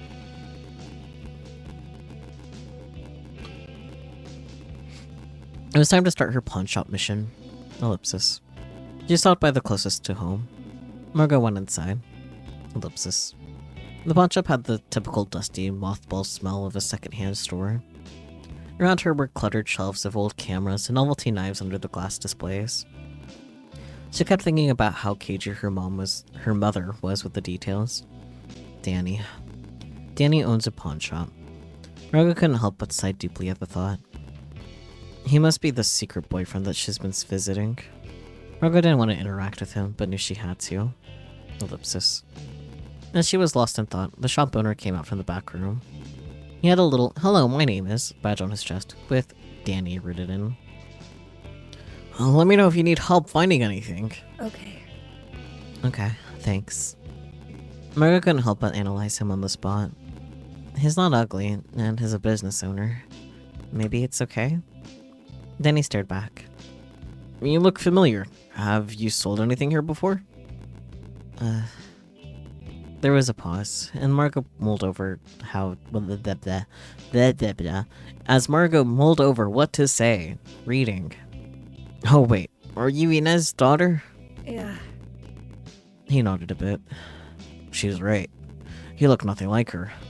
Just like the photo, though. Margot wanted to get out of there as soon as possible. Do you have any music boxes? No, sure. Anything specific? One that plays for a long time? He nodded and walked down an aisle. After some shuffling, he pulled out a box. Go ahead and see if you like this one. A lady brought it in last week. Ellipsis. Evening.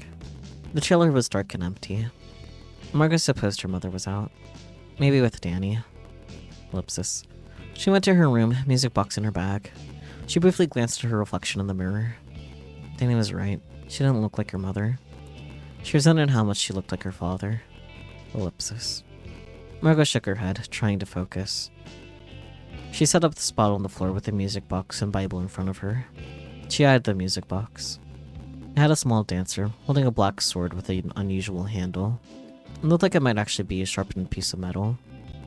The whole box had a handmade quality to it. The cat came up behind her and circled around to sit by the music box. She stared intently. You have to bite me, right? Catalepsis. What if I'm sick? What if you're sick? Margot briefly considered the consequences. Tetanus? An infection? Before Margot could think about it anymore, the cat latched onto her hand, drawing blood. Margot stifled a yelp. Holding her bleeding hand, she placed the wound on the dancer's saber. Margot bit her lip, trying to ignore the pain. With the blood in place, she wound up the box. Maybe if she put on hand sanitizer now, it would be okay. She dug into her bag, trying to find the small bottle. A little song started to play. Margot's attention snapped from her back to the cat. Is it working? It was the same voice.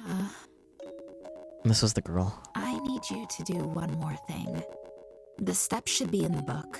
I need hair from your mother and father, then burn. Burp, meow. The music box stopped, and she started meowing again. Margot stared, her mouth open. She could feel her mouth going dry. How? She looked down on the music box to check if there was blood on, if the blood was on there. It was. Were you in my dream? The cat nudged her on the book, flipping pages.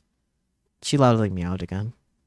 Margot looked at the page. Wrap hair from parents around the box. Set it on fire. Margot read the steps over and over.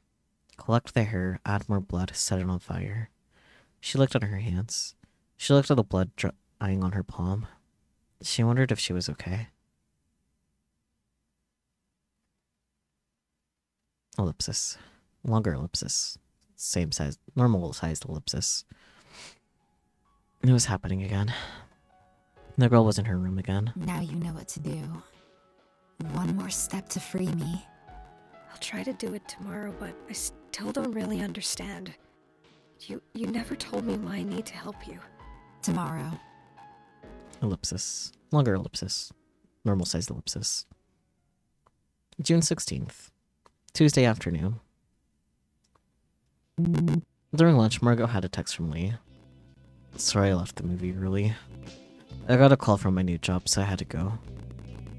Jade had told her that Lee said he had an argument with someone. Was it over the phone? Are you apologizing now? It's been days. Better late than never, lol. I'm working at a restaurant if you want to stop by.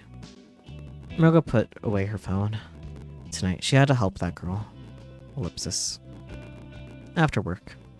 The trailer was empty. Her mother was at home. Margot thought it'd be safe to get dishes for herself. She went to her mother's room. Ellipsis. In the dresser, she found the bottom drawer stacked with everything from the kitchen. She grabbed what she needed and left. Ellipsis. After cooking, she sat on the couch. She wasn't alone. The cat was there, watching her. You want me to get the hair? And the cat started walking across Margot's lap, making it hard to hold her bowl. Okay. Let me finish eating first. As she ate, Margot considered the next steps. She hadn't really stopped to seriously consider what was about to happen. In the past, Margot had always said yes to anyone and everything. At this point, it was reflexive. She made friends by helping people with their homework when they asked. She got into her private school by accepting the invitation to a gifted summer camp. It always worked out for her, but she had to wonder, what was she saying yes to this time? Why did she feel a pang of guilt from even considering saying no to the girl in her dreams? Ellipsis. Margot finished up her food and washed the dishes. She checked her phone in the driveway before heading back to her mother's room. Ellipsis. After putting the dishes back in the dresser, she started looking for her hair. On the dresser was one of her father's old combs and an old brush. Margot felt herself holding her breath, afraid of making a single sound or wrong move. She pocketed the hair and left the room, careful to make sure everything was the same. Ellipsis. In her room, she packed her bag. Music box, book, hair, hand sanitizer, flashlight, matches. She needed matches. Margot hurried to the kitchen and grabbed a box of matches from the cupboard. When she returned to her room, she looked at the cat. Are you ready? Ellipsis. Evening. The cat followed along beside her. Margot figured the best place to do this would be out in the desert. They returned to the car, where Margot first found the book. Ellipsis. Margot crouched down on the sand and laid out the necessary items. She coiled the hair around the dancer. Its little sword still had her dried blood on it. She breathed in and pushed the raw spot on her hand down on its edge. Again, she bit her lip in pain. With new blood on it, she turned the key to let it play. Set it on fire? Yes, only option. The final step. She struck one of the matches. For a moment, she paused, watching the flames slowly travel down the stick. What was about to happen? Was this right? She didn't understand the situation, but she dropped the match onto the music box. It quickly caught fire. Ellipsis. Catalepsis. With everything set in motion, Margot looked at the cat in front of her. Ellipsis. The cat's pupils were wide. The flame reflected in her eyes. The flame grew bigger. Margot couldn't look away. She couldn't look away from the cat's eyes. Around them, the world seemed to disappear. The fire petered out. The stars, the distant lights dotting the mountains, everything was gone. They were the only things left. Ellipsis. The cat flinched and yowled. Her eyes grew bigger, seemingly bursting from her skull. Her shoulder blades and joints stretched, the surrounding fur tearing away to hang slack from her body. Raw bone and muscle jutted out. The yells gave way to human screams. Margot desperately wanted to look away. She had to look away, but she didn't. Ellipsis. The smell was sickening, like burning and rot. Fresh skin bloomed across the exposed muscles. The girl stayed hunched over, holding her stomach. She started to cough and gurgle. She vomited. Chunks of bone and coagulated blood landed on the void between them. This isn't right. She wheezed out her words between sputters. Her gaze moved from the ground to Margot's face. Tears and blood ran down her face. Her hair stuck to the sweat on her forehead and neck. Something went wrong. Margot still couldn't move, react. Did I do something wrong? And the words seemed to take all of her strength. And the girl stared at Margot, clenching her teeth. She tried to stand up, but fell back down. What did you do? I don't know. The girl crawled to the book and scrambled through the pages. As she moved, Margot noticed a large tattoo on her back. It was the same thing as the symbol in the book. The girl's eyes darted across each page. This can't be right. There has to be another reason.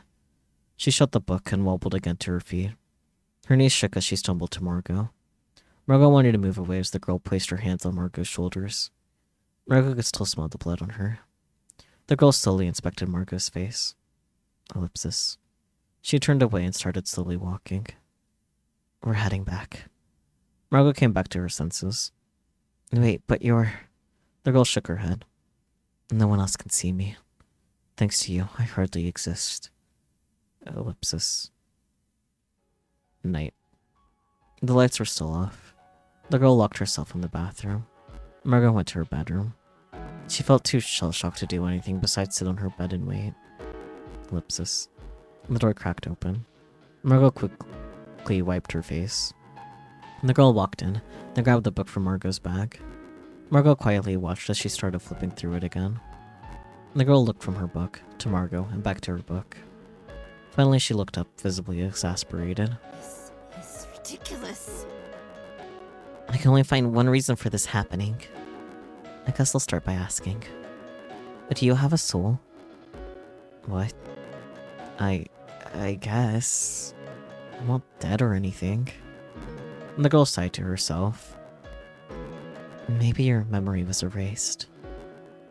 You could be reanimated. What's going on, or what's your name? Let's get her name, shall we? What's your name? She looked at Margot, considering her answer. Clara. What happens now? That's why I'm looking at my notes. I'm trying to figure that out. Okay, what's going on? What's going on? What do you mean? You were a cat, and now you're human. And you're asking about my soul now? It's unimportant. In any case, I don't have a body now. I'm stuck. There was an abrupt yell. Margaret's bedroom door flew open, slamming against the wall. You went through my things! She held a bowl in her hand. The only thing we can do, I guess, try to explain. I needed to eat. All day I'm on my feet, and then I have to come home to do dishes? I washed it. I have to redo them. And now you're going through my things? Do I need to put a padlock on my door? I needed to eat. You hid all the dishes in your room. You're a little piggy. That's the problem. I need you to get up and wash this. It's already clean. She approached Margot's bed and grabbed her hair. Well, only thing we can do, push her away. Margot shoved her away. Her mother crumpled to the ground. She started screaming. Don't you lay a finger on me. You're 18 now. Next time, I will call the police. Then you're out of here. She got up, clutching the bowl. You can kiss college goodbye. I mean, I'm pretty sure you still can go to college even after having a prison record. Especially since I don't think she'd be charged for much.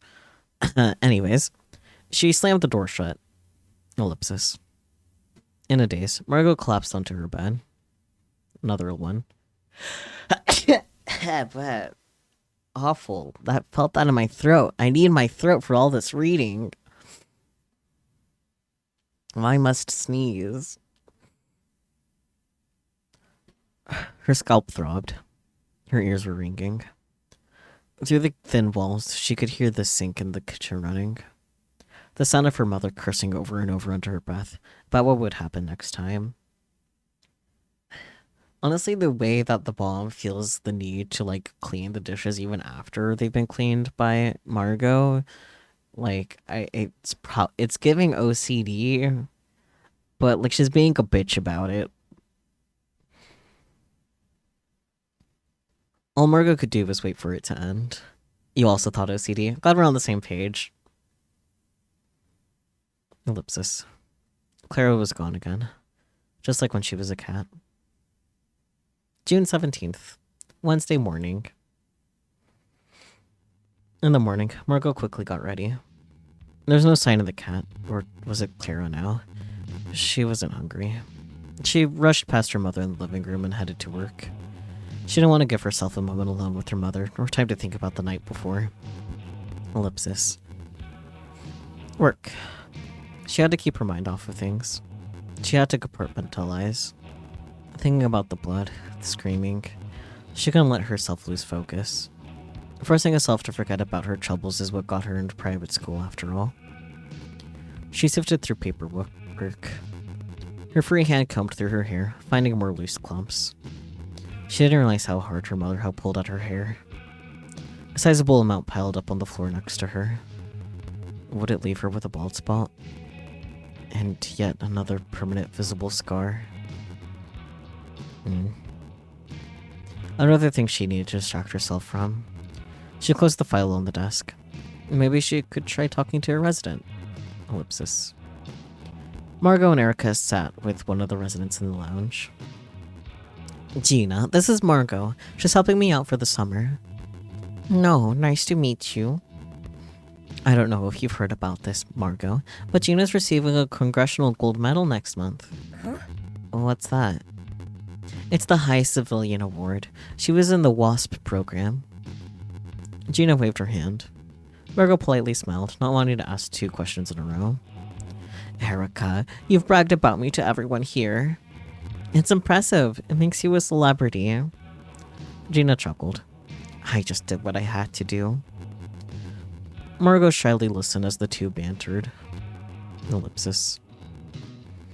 After work. Come by. No, fuck you. Where? The restaurant. You never told me the name. Why didn't you say something? Margot sighed. She was conflicted. If she went home, maybe she could talk to Clara again. She could find out what's going on. However, she didn't want to be around her mother. Maybe if she spent enough time out, her mother would already be gone or asleep when she came home. Ellipsis. Margot walked into the restaurant. There was a small hole in the wall near work. She looked around and found Lee sitting at a booth. He nodded at her. She breathed in. Hopefully he would be in a better mood today than he was at the movie. She sat down across from him. I was starting to think I got stood up. Sorry again for leaving early. That's fine. Lee grumbled to himself. There's some crazy chicks out there. I thought you left because of a work call. Oh, the WASP, Women's Air Force Service Pilots, were a division of female pilots in World War II. Thank you for that info. I was just gonna be like, yep, okay, WASP, whatever that is, and move on with life. Lee shrugged. I'll make it up to you. I'll get dinner, okay? I got a discount. Okay. Ellipsis. They ordered their food. How's your job going? Fine. I talked with a resident today. So you get to hang out with people all day? Sounds easy. I don't think that's fair. This is your first job, right? You don't know how hard it can be. Like, I'll have to quit this job pretty soon. Why? Didn't you just start? Yeah, but I don't think I'm getting paid enough. And they want me to take drug tests. I don't want to deal with all that. Their food arrived. They sat in silence. Lee briefly looked up at Margot. Why do you keep messing with your hair? Her hand was still running through her hair, pulling out more loose strands. She folded her hands in her lap. I'm just tired. Margot wanted to change the subject. Looking at Lee, she noticed he was wearing a necklace with a pentacle on it. Is that your new neck or something? I don't know. Is your necklace new? Yeah, I got it with a head shop that opened like a month ago. They have a bunch of crystals and stuff. Huh. Like, new age stuff? What was it that happened with Clara? Was it magic? Are you into that now? Maybe you should start going to church with me again. Ew. No, fuck off. I'm just wondering. Speaking of, I found a weird Bible. How is it weird? It has a bunch of handwritten notes in it. Well, if it's a Bible, it can't be anything that weird. You'd be surprised. He'd be surprised. Margot picked out her food, pulling it apart. I guess not. Are you still living at home? For now, yeah. I got an apartment. Margot smiled. You've been trying to get one for a while, right? Yeah, I finally saved up for enough for a deposit. Margot's mind wandered from home to Clara. Maybe that store would have something that could help Clara. Clara needed Margot to get a music box in the first place. Maybe there were things that she needed for a spell or something that would fix whatever happened. How is it real? Was any of it real? You could come over after this. No. Check out my new place. Margot grimaced. Maybe another time. Ellipsis. Evening. Margot came home and went straight into her room. She wasn't happy about how dinner went. Lee's wallet went missing after she said she didn't want to see his apartment. Wow, he's a fuck ass. But she did learn something useful. Margot jumped in surprise. Hey! You're back. I can't go very far. Well, I had an idea. Oh. Apparently there's a store here that sells crystals and things. Maybe I could see if there's something useful for you? Like when I got the music box for you? Clara furrowed her eyebrows. What should you say? I want to help. What do you want me to do? I feel like saying I want to help is better than just what do you want me to do? You know? I want to help. Oh. My. I feel responsible for what happened. Seems like something bad happened to you. I mean, more the second one than the first, but I don't know if the second one is better to say, you know? I'll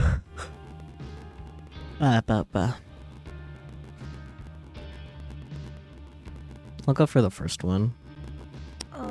I feel responsible for what happened. Like I messed up the ritual and now you're stuck. I see. Clara paced around the room for a moment, thinking over what to do. And the first thing I need to do is see if you even have a soul.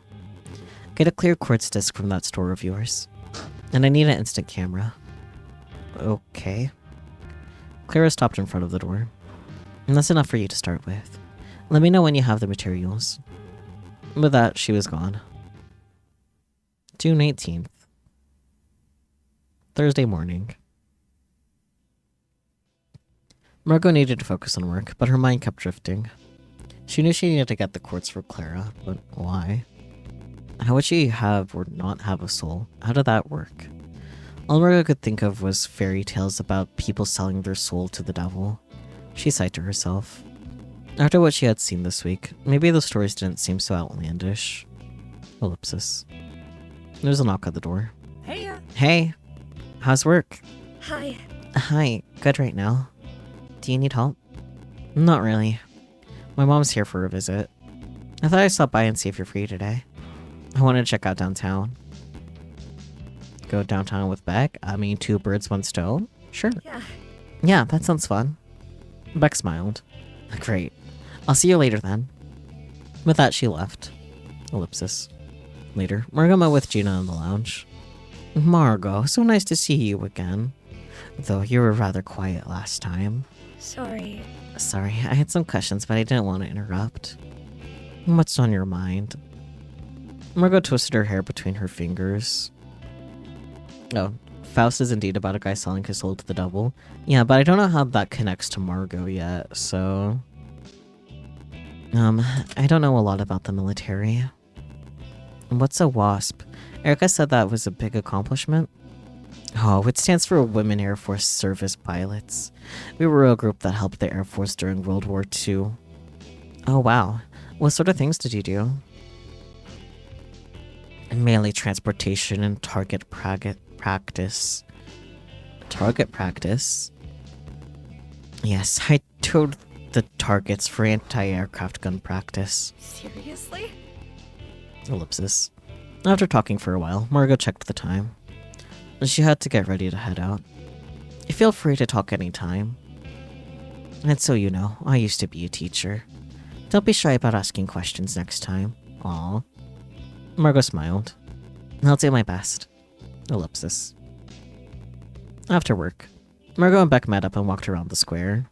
There weren't many shops, and neither of them recognized any of the stores. I didn't expect so many new places to open. I think it's probably because of the cycle of stores closing and getting replaced. Yeah. It's sad, you know?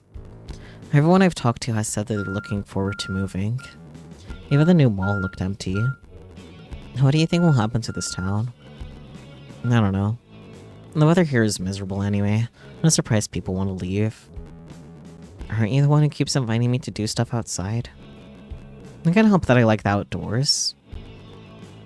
Beep beep, you're hearing that? Yeah, trash is getting picked out, hooked up outside my door, outside my window. Trucks, loud, beep beep.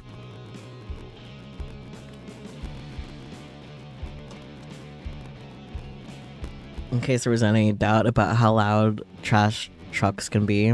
Garbage trucks, that's what they're normally called. Anyways, ellipsis. Around the corner, Margo saw a shop with an unusually flashy display. Tapestries and crystals were displayed in the front window. Was this the place that you mentioned? A store called Cocopelli with Buddhist prayer flags in the window? I hate these kinds of places. Yeah, it feels kind of like applying Pascal's wager to everything. It looked like any other generic New Age store. Margo wasn't surprised considering Lee seemed to like the place, but she was disappointed. Maybe the store wouldn't be helpful after all. She felt too anxious to go in anyway. Damn. Ellipsis. Evening. As shops started to close, it became noticeably quieter outside. They went to a nearby park, chatting at one of the Ramadas. Roll up your jeans. Oh. Huh? I want to check something. Beck rolled up her jeans. And there was a large scar. Oh.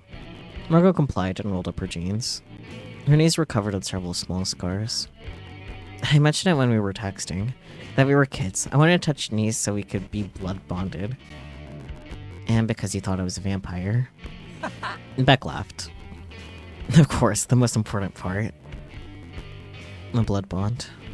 Margo wondered if what she did for Clara would also be considered a blood bond. Aside from granting you immortality, do you think it did anything? Maybe that's where your soul went. Well, Maybe it brought us back together. Is that weird to think? maybe a little superstitious. I think it did.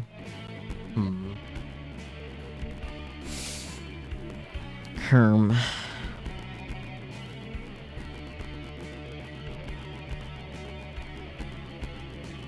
I wish I could look at the log, because I low-key forgot exactly what was said, and brain go brr. What do you think, Peachy? You've been paying attention, right? Right, about the, like, blood bond, quote-unquote, bringing them together. I think calling it a little superstitious might be negative points, whereas affirming it would be better.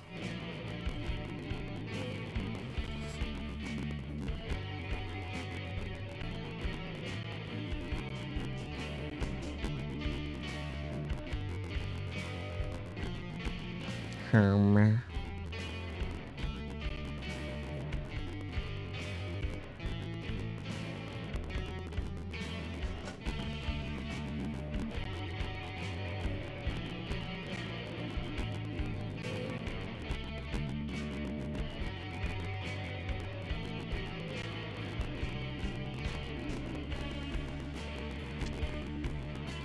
Touching scraped knees, man. Given the atmosphere I think I did is probably the safer option. Yeah. Yeah. Maybe it did bring us back together. I haven't thought about it for years. But when my parents brought in mail, I used to ask them if I had a letter from you. I thought maybe one day you'd pop back up. Margot sighed to herself. How did I forget all that stuff? You got older. It's silly kid stuff. You move on. Beck smiled. I thought about you too. Yeah? I worried about you. What do you mean? Beck shook her head. Nah, it's nothing. While they were on the topic of blood bonds, Margot desperately wanted to talk to Beck about the Clara situation. She wanted someone, anyone to talk to so she could wrap her head around what happened. Hey, I've been meaning to ask you. What's up? Why were you so freaked out by that cat the other day?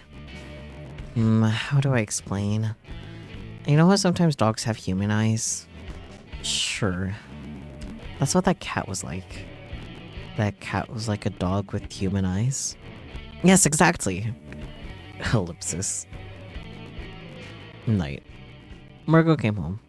In her room, Clara sat neatly on the floor, legs folded under her, looking through her book. She turned to look at Margot. Have anything for me? No. Not yet. I did scope out the store. Margot sat down next to Clara. I don't know if it would be helpful. Would you want to go with me to check? I want to make sure I get the right thing. Clara shrugged. If you bring my book with you, I can. But she looked away. I don't feel comfortable being outside in this body. You said no one else can see you, right? Well, it doesn't change how I feel. I'm still getting used to being human again. How long were you a cat? Clara shook her head. Another time. Okay. Clara turned her attention back to her book. Clara furrowed her brow. Is this magic? The stuff with the music box, your book. Oh. That is Oh. a far too condensed understanding of what's going on. So, what is it? 18 years. 18. Oh, that's how long you were a cat? Yes. Margot was taken aback. Since I was a baby, you're not even born yet. Yes. So how old are you then? Ellipsis. Clara seemed to be fully focused on her book again. June 19th. Friday morning. Margot sat with Gina before lunch. Sometimes I get visits from former students. It's lovely seeing them grow up, start families, accomplish some wonderful things. Speaking of that, do you have any plans for Father's Day? Is that today? It is. It hasn't come up, I guess. Ah, I see. Margot quietly sat for a moment, thinking of a way to change the subject. Oh, I just remembered. Could I ask for a favor? Of course. What is it? Lately, I've been thinking about things I still want to learn. There's a book that I would like to borrow from the library. Could you see if that's possible? Sure. Margot wrote down the name of the book to pass on to Erica later. Ellipsis. After work, Margot stood outside of the shop. She had to get over her shyness. She had to do this. She was responsible for what happened to Clara after all. After taking a deep breath, she stepped inside. Ellipsis. Margot glanced around the store. Let me know if you need help finding anything. The store owner looked exactly how Margot expected. A few bits and bobs of turquoise jewelry, a little sunburnt, with a tattoo peeking out from a shirt. She glanced around. She didn't immediately see what Clara needed. Did she even know what quartz looks like? Do you have clear quartz in a disc shape? I'll check. I don't usually get such specific requests. It's for a craft project. The store owner nodded and went to the back to check. Margot shifted from foot to foot. She glanced around. There were some teas, some books, and a confusing assortment of international items. What sort of books were there? Lucky you. She placed the disc on the counter for Margot. Ellipsis. Evening. In her room, Margot glanced down at Clara's book. She had stopped carrying it with her so Clara could have some time alone to study. It should be fine while both her and her mother are at work, right? Margot looked around. No sign of Clara. How was she supposed to get a hold of her? Margot set her bag down on her bed and pulled the quartz out. Clara? Clara? And there was a voice behind her. Yes? You have it. Margot turned around. You're here. Clara stepped beside her and picked up the quartz. She held it up, examining the light coming through it. This will do. Do you have a camera? Margot thought for a second. I think my dad had an old instant camera in the shed. Clara walked to the door. Margot felt a jolt of fear. She didn't know when her mother would be home. Are you sure no one else can see you? Yes. What about hearing you? No. They can't hear you talking to me either. How? Clara walked out the door. Ellipsis. Clara and Margot carefully looked through the boxes of old art supplies. Huh. She held up a book to Clara. Someone at work mentioned this to me today. Maybe I should read it. Clara briefly glanced over at Margot before continuing to look through the box in front of her. Bartoldo? What is that? What is it, rather? Margot glanced down at the book in her hand. I don't know. My dad has a bunch of stuff like this. Ellipsis. Back in Margot's room, Clara disassembled the camera. So your father was an artist? Sort of. She pieced it back together, the quartz serving as a lens. After assessing her work, she pointed the camera at Margot. Smile. Margot glanced up as Clara snapped a picture. The photograph paper popped out. Clara set the picture down on the nightstand to develop. What does the quartz do? Something like spirit photography. Clara picked up the picture and examined it. Margot looked over her shoulder. Interesting. It had finished developing, but it was strange. Maybe the paper was too old. It had Margot caught in a candid pose. Her face was covered with an unusual flower. It reminded her of the passion flower she saw in the park with Beck. Around her, it looked like the creases in the photo paper were bleeding. In a way, it reminded her of her arms. Clara muttered to herself. Oh, no. That can't be right. She laid the photograph back down and went to her book. Margot waited. Why didn't you tell me? What? What? This is a demon's imprint. You don't have a soul after all. That's why it didn't work. Clara turned to Margot. You thought I wouldn't find out? I didn't know. I don't even know what you're talking about. Maybe there's a way to get it back, or construct a new one. We need one so I can have a body. Clara looked off into the distance, her voice getting quieter and quieter. If I could find him, he would know what to do. Margot looked at Clara. Should I be worried? Clara snapped her attention back to Margot. Yes? I need to do more research. Take me to the library as soon as you can. Okay, I can do that. In the meanwhile, be very cautious with this book. Margot nodded. I need to make sure you don't die. Otherwise, we can both face nothingness. That's cool. June 20th. Saturday morning. Margot woke up, feeling sweaty. The air conditioning must have stopped working. Ellipsis. She got up and walked past the kitchen, to the hallway. She checked the bathroom, but it was in use. Ellipsis. Margot returned to her room. She needed a distraction. Last night, it was hard for her to fall asleep. She kept thinking about the photograph. The red lines coursing through it. Clara's assertion that she was soulless. Thinking about it all. It was the same feeling in her chest when she got accepted to the college she wanted. She twisted the fabric at the hem of her skirt. Why was she like this? Why did she want these things to be real? The things Clara told her only made her look forward to what would happen next. Ellipsis. She shook her head. She had to stop thinking like that. It wasn't right. This was dangerous. She had to be calculated with her risks. She had to plan ahead. Think about school. Think about work. She couldn't be gullible. Ellipsis. She realized she hadn't heard from her private school friends in a while. That would be better to focus on. She pulled out her laptop and signed in. There's a group chat with everyone coordinating 4th of July plans. Alejandra, I'm excited to meet up. Can everyone make it? I don't think I'll be able to make it. Miss you guys. Aw, Margot, I miss you. From Karina. Excited to hear about California soon. One of her friends messaged her individually. How have you been? From Karina. I hope your family's been alright. Morning since you've been quiet in the group chat.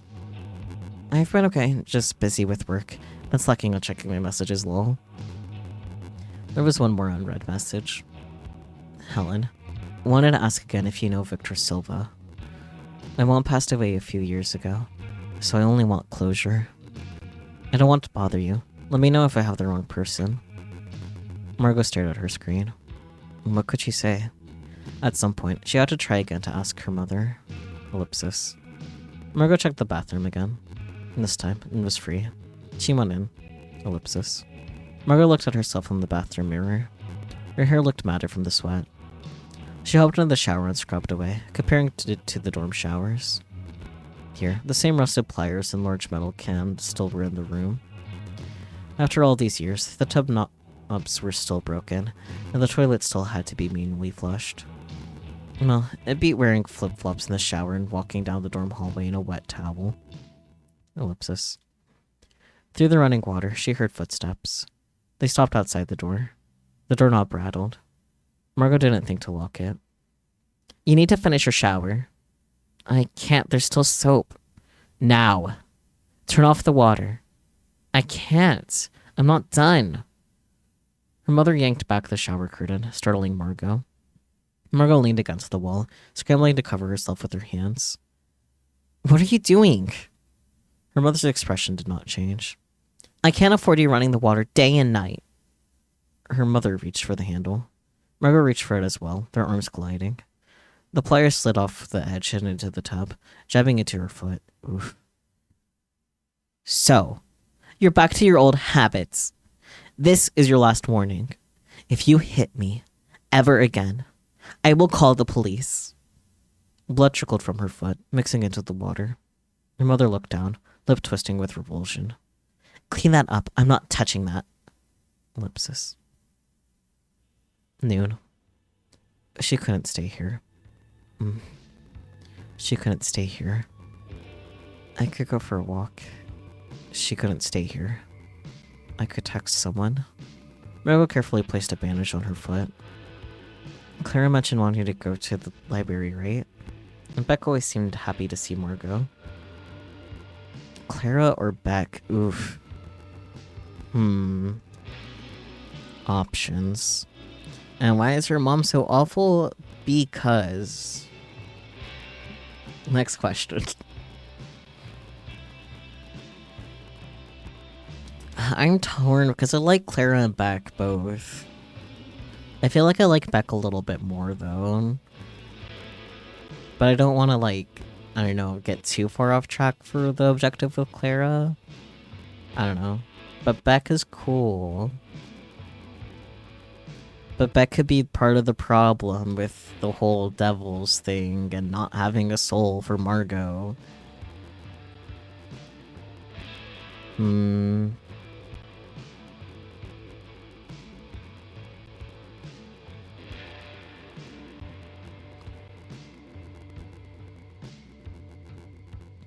What do you think, Peacher Creature? Help me make a decision, Cousin Bringo Burr. Indeed.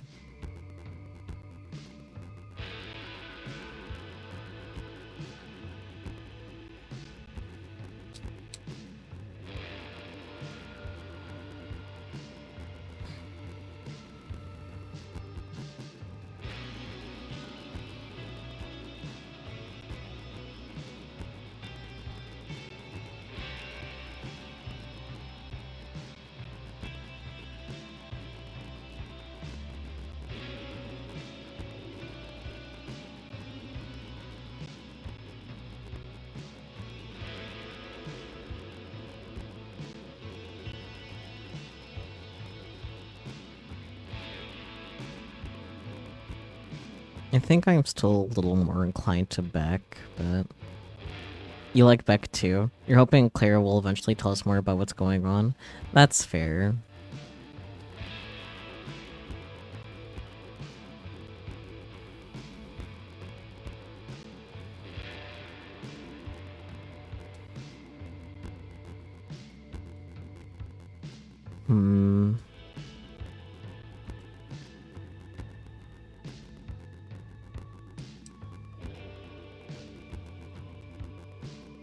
Maybe since I still like Beck a little bit more than Clara, we can hang out with Beck. Because that was a lot of delay for that message to get sent. I don't know if you were just taking your time typing or if there's just that much latency for you right now. It might be a good idea to refresh the page to make sure you're caught up. Since you are subbed, you won't like get ads or anything.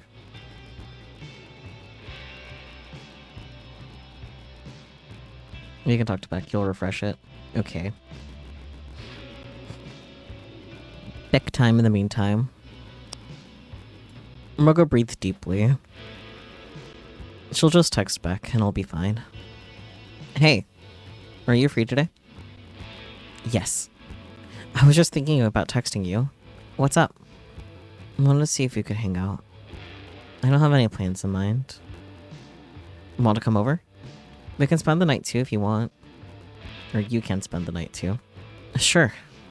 Want me to pick you up? Yes, please. Ellipsis. Margot immediately went outside and walked to the shopping center parking lot. Parking lot. She didn't think about what to pack to stay over. Her bag only had Clara's book in it. She just wanted to be out as soon as possible. Beck arrived soon after. Margot hopped in. Hey, You got everything you need? Yeah. Yeah, I should be good. It felt like a weird thing to lie about, but Margot didn't want to think about anything. Ellipsis. Afternoon. After driving for a bit, they reached Beck's place. Margot wasn't sure what she expected, but it wasn't very different from hers. It was in one of the nicer neighborhoods across the train tracks, where every house seemed to be 2 floors with a pool in the backyard.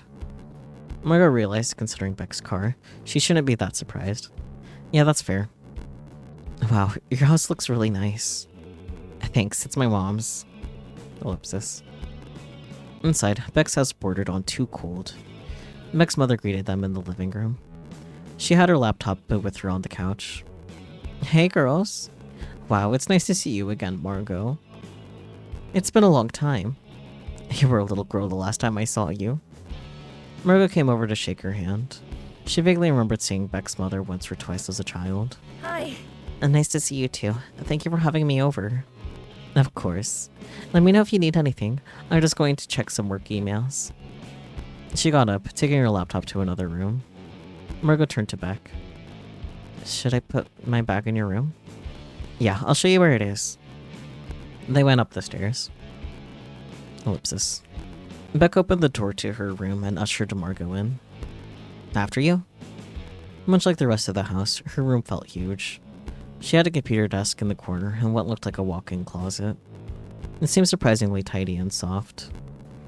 Every surface seemed to have a throw blanket or foul fur rug. Scented candles, huh? Yeah, is there a problem? The room is just fluffier than I expected. Beck shrugged. I like to be comfortable. Have you had lunch yet?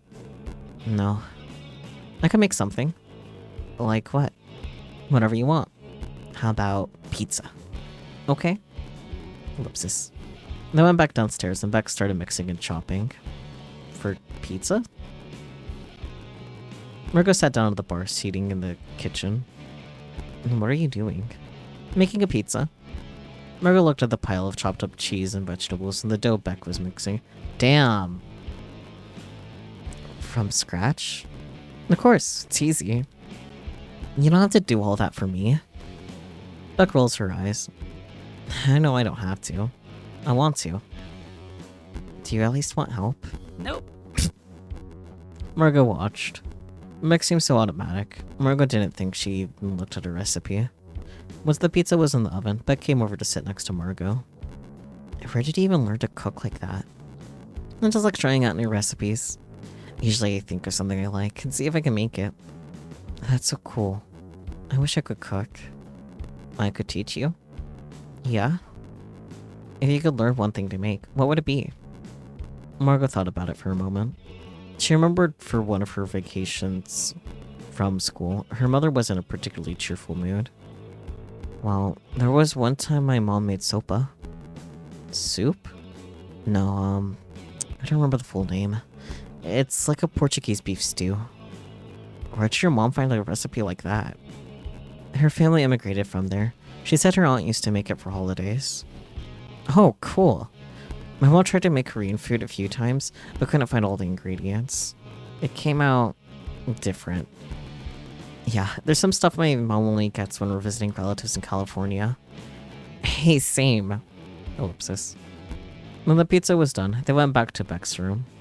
They sat on the floor together. Floor time! Margot took a bite. This is really good. Or so good or something, I don't know. You think so?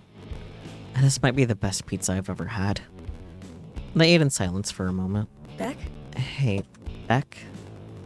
What's up? Why did you decide to stay with your mom? She put her plate down. I fought with my dad a lot. Then my stepmom got pregnant, and we started fighting about how expensive it was for me to stay with them. I mentioned wanting to go to college, and he was really upset about how much that would cost. For a while, I had a hunch that my dad has pretty much moved on and wanted to focus on his new life. I felt like I was in the way. We had one really big fight, so I came here. I see. What happened, or are you happier with your mom? I don't feel like either of these are particularly good questions, but I feel like what happened is a better question, because I feel like it's kind of obvious, the answer for the second question. Hi, Marble. Have fun with your taxes.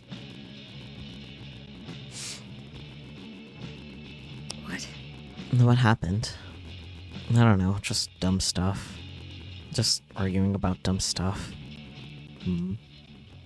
There's a knock at the door. Can I come in? Yep. Beck's mom opened the door. Sweetie, I'm heading to bed early tonight. You can stay up, just keep it down if you need to go downstairs, okay? No problem. Do either of you need anything? No, thanks though. Okay, good night, Becky. Good night, Mom. Love you. Love you too. With that, she left. Margot turned to Beck. Seriously? Becky, huh? What? What, you're my mom now? It's just a very cute nickname for you. Wanna head to bed, Becky? Beck blushed. You're losing nickname privileges. Becky, why? Nope, sorry, it's Rebecca from now on. Very well, Rebecca Flores. Beck cringed. It's worse somehow. Margot laughed. Alright. Margot looked at the time on her phone. I didn't realize it was late. Get ready for bed if you want. I forgot something. What? I forgot my toothbrush. And pajamas. And charger. So, what's in your bag? Margot remembered Clara's book. Oh, some books from work. Beck shrugged. You can use my stuff. Would your pajamas fit? Why wouldn't they? Margot thought Beck was trying to be nice, but she looked confused. We wear different sizes. Beck still looked confused. Margot wasn't sure what to say. I'll grab some things for you. She got up and went to her closet, grabbing some shorts and shirts from a shelf. Margot stood up and Beck handed the bundle to her. Try these. And the bathroom is across the hallway. There should be some extra toothbrushes and stuff too. Ellipsis. After washing up, Margot tried on the clothes. They did not fit. They were too tight to wear to sleep. She sat on the side of the tub. She looked at the pattern in the tile. In the past, when she had forgotten something, she'd have to borrow clothing or swimsuits from her friends' parents. Sometimes they still ask if it was too tight, if it was uncomfortable. Of course it was uncomfortable. Ellipsis. Margot put back on her clothes and folded up the pile of pajamas. Ellipsis. When she returned to the bedroom, Beck looked confused. You're going to sleep in your jeans? I guess so. Why? The pajamas don't fit. Thanks, though. Beck placed the pile on her desk chair. I'll think of something else then. She meandered around for a moment. Oh, it sounds like my mom is still up. I can ask her, okay? Margot sat down on Beck's bed inside. Okay. What's up? Margot shook her head. She should stay positive. Oh, I forgot to ask. Where should I sleep?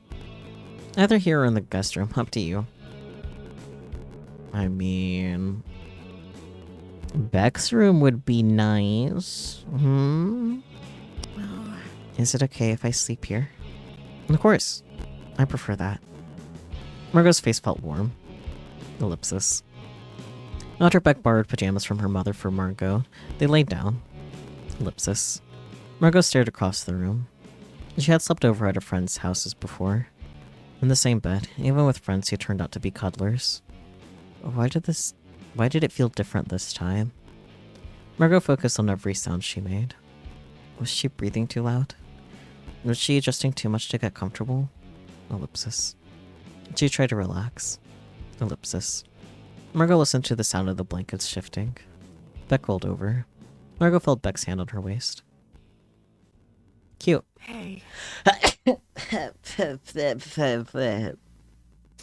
What a rude time for a sneeze. That's all. God, I felt that in my hip. Jesus. Her breath was warm on the back of Margot's neck. Her voice was quiet, close to inaudible.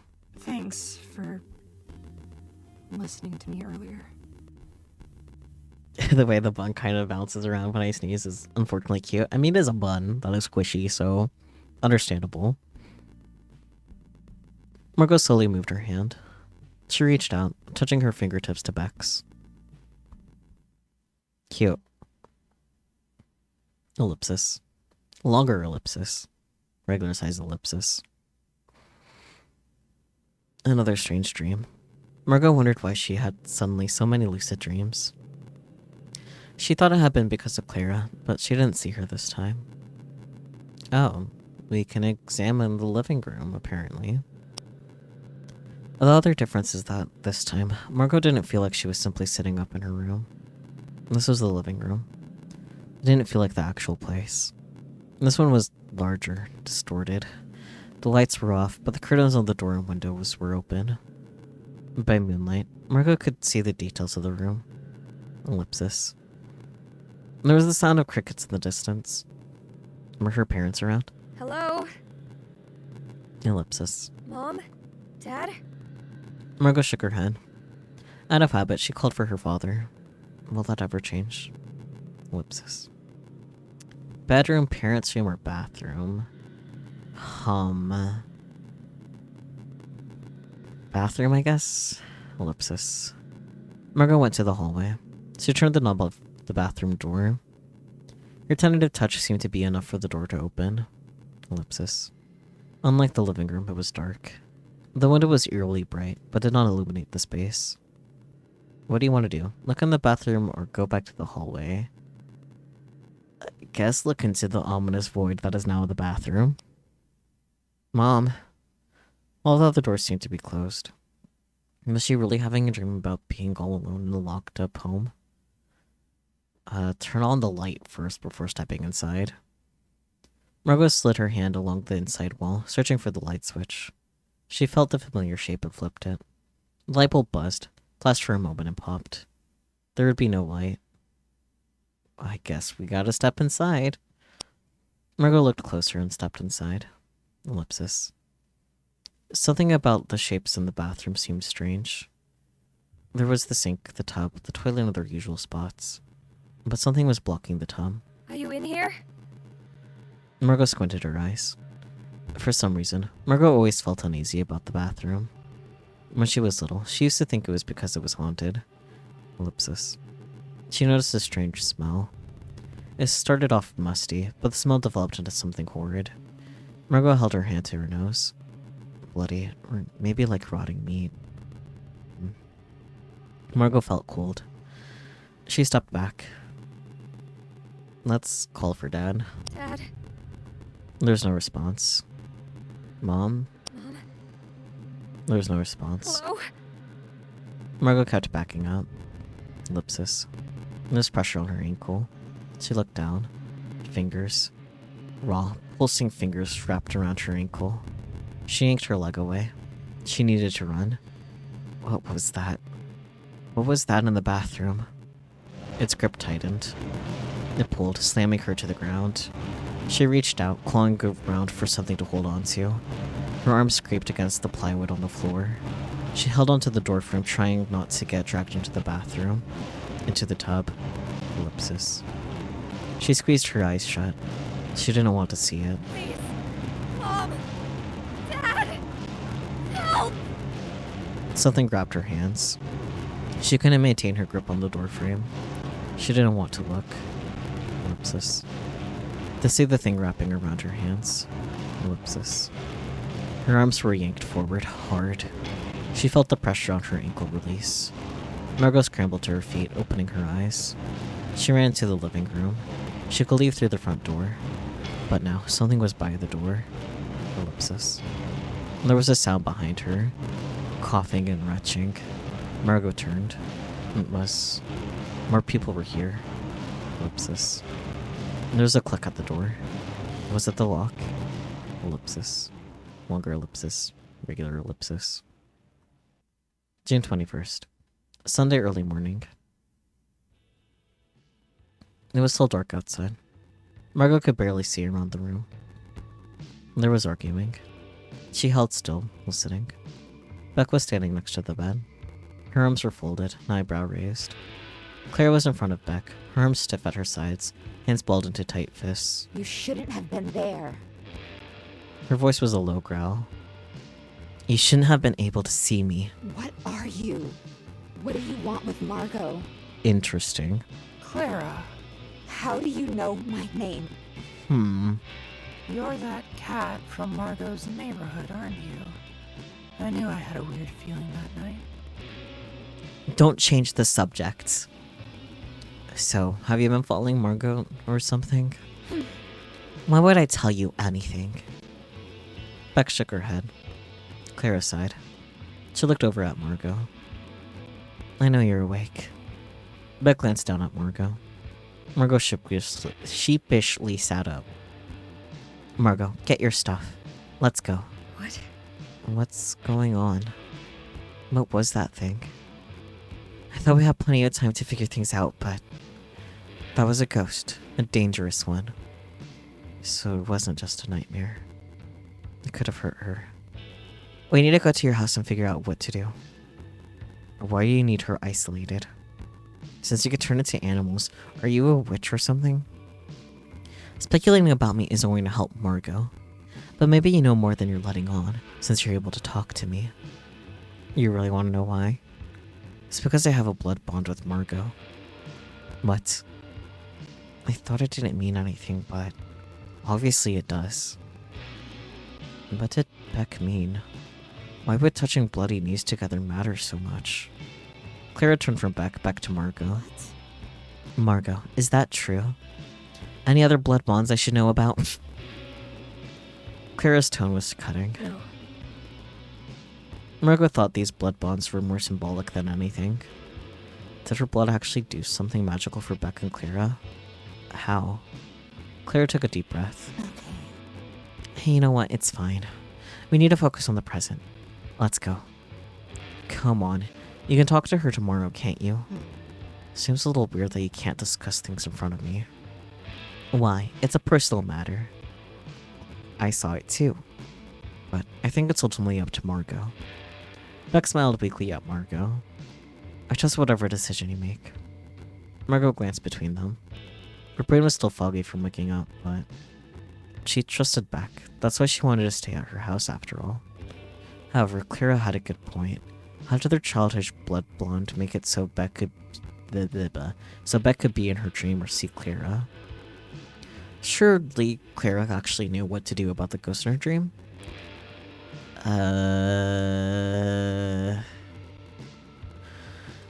I'm inclined to stay with Beck, even if there is reason to kind of be sus of her right now. You know? I don't know, I feel like we have a little more reason to trust Beck than we do Clara at this point, too. So stay at Beck's.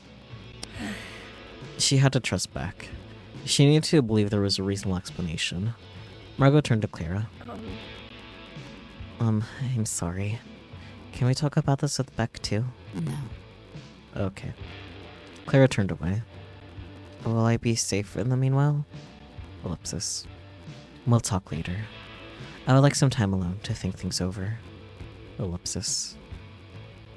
Morning. Slowly with the sunlight from Beck's window, Margot woke up. What exactly happened the night before? Clara had been in her dreams before, but Beck? And what was that thing? The ghost she saw? Margot sat up, eager to talk about everything with Beck. She looked over. Beck was still asleep. She clutched her pillow tightly in her arms, her hair ruffled. Margot watched her. Ellipsis. She wondered, what kind of dreams did Beck have? Margot hoped they were more peaceful than hers. Ellipsis. Beck stirred a bit, loosening her grip on the pillow. She yawned, opening her eyes. She looked up at Margot. Hey! Hey. Watching me sleep? Margot looked away. How are you feeling? Anything else happen last night? No. Pretty uneventful after we went back to sleep. Beck nodded a little to herself. I'm happy to hear. She propped herself up on her elbow. Do you want to talk about what happened in your dream? Yeah. Alright. Let's get some breakfast. There's a cafe nearby. Beck started to get up. Wait. She turned back to Margot. What's up? Aren't you freaked out? I guess I expected a bigger reaction after seeing the ghost and the stuff about the cat. Oh, yeah. I thought that I've been hallucinating, or the stress is getting to me or something. Yeah. Beck looked pensive. Things haven't exactly been normal for me either. Ever since our blood bond, I've been able to see things. See things? Yeah, I thought it was stress too. I was so young, my parents separated, I started moving a lot. Like maybe I invented these imaginary things to cope with it. Sometimes it was like something from a horror movie. But it keeps happening. And like you said, I don't know if I was hallucinating or what. Ellipsis. Is it messed up that I'm glad weird things are happening to you too? So that I know it's real and we could talk about it together? It could still be a VOD. I butchered that for sure. I don't see and hear that spoken often enough. And what's that? A shared delusion. Beck laughed a little to herself. Could be worse. Ellipsis. Noon. Margot and Beck found a spot in the back of the cafe, out of earshot of the other patrons. They curled up on an old plush couch. Beck took a sip from her coffee. They both stared off. VOD. Ah, gotcha. Yeah, I know French. That part wasn't the confusing part. It was the foldy, humps. They both stared off. After leaving Beck's bedroom, they hadn't spoken. Margot's mouth was dry. It was starting to fully hit Margot how drained she felt. She suspected that Beck felt the same. In the corner of the shop, a television played the news. It was a follow-up to the report Margot's mother watched a few days ago. There were more suspected grave robberies. The reporter hypothesized a new satanic panic on the horizon. Ellipsis. Beck cleared her throat. Clara said there was a ghost. Was it that it was dangerous? Yeah? Mm-hmm. Do you know why a ghost would be after you? Not really. I don't understand why it was in the bathroom. None of it makes sense. Yeah. We were able to pull you away from it. It was dragging you in there. It smelled so bad. I didn't know ghosts could have a smell. Margot turned to Beck. So, how were you able to see her? How did you know she was the cat? Ow. Yeah, but... Is that what you were talking about earlier? Yeah. I think I could see what you see sometimes. Like what? Well, Clara. And, your eye. I saw when he, Margot tensed up. Sorry. Margot grimaced. What else had she seen? Beb. Why am I full of sneezes? Someone take me out in the back and shoot me or something now. I think it goes back to the blood bond. I guess that's also why you were able to be in my dream. Yeah. But I don't think it was just a dream. It felt more solid, I guess. What? What else would it be? I don't know. Margot shook her head. Don't little kids do that stuff all the time? I feel like things have only been getting worse since I came home. What else has been going on? Earlier this week, Clara mentioned something about a demon too. She took this weird photo of me. I guess I don't have a soul? What? A demon? Margot buried her face in her hands. I've been trying to just go to work and mind my business. Beck sighed. She rubbed Margot's back. Do you know who or what Clara is? No. Nope. How did you meet her? What happened?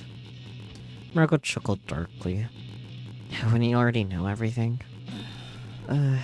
Not everything. Margot focused on the feeling of Beck's hand, the slow circular motion of it across her back. I'm afraid to sleep tonight. What if I see the ghost again? Do I have to be afraid every night? Oof. June 22nd, Monday noon. She didn't see the ghost again last night. Margot stirred around the food on her plate. Was it out of her control? She could hope it was random, one-off nightmare, that it would seem more significant than it actually was. She took a bite of her food. Who was that ghost? Could that be random too? Ellipsis. She sighed to herself. At least there was a silver lining to this. Beck could see Clara. Margot was starting to worry that maybe Clara wasn't there. Ellipsis. Afternoon. Back in the office, Erica sat down next to Margot. I didn't have any luck finding that book for Gina. She handed Margot a library card. Maybe you could see if you can find it for her? Margot pocketed the card. Sure. Sure, I can look after work. Ellipsis. After work. Big yawn, why? I'm here just to suffer or something.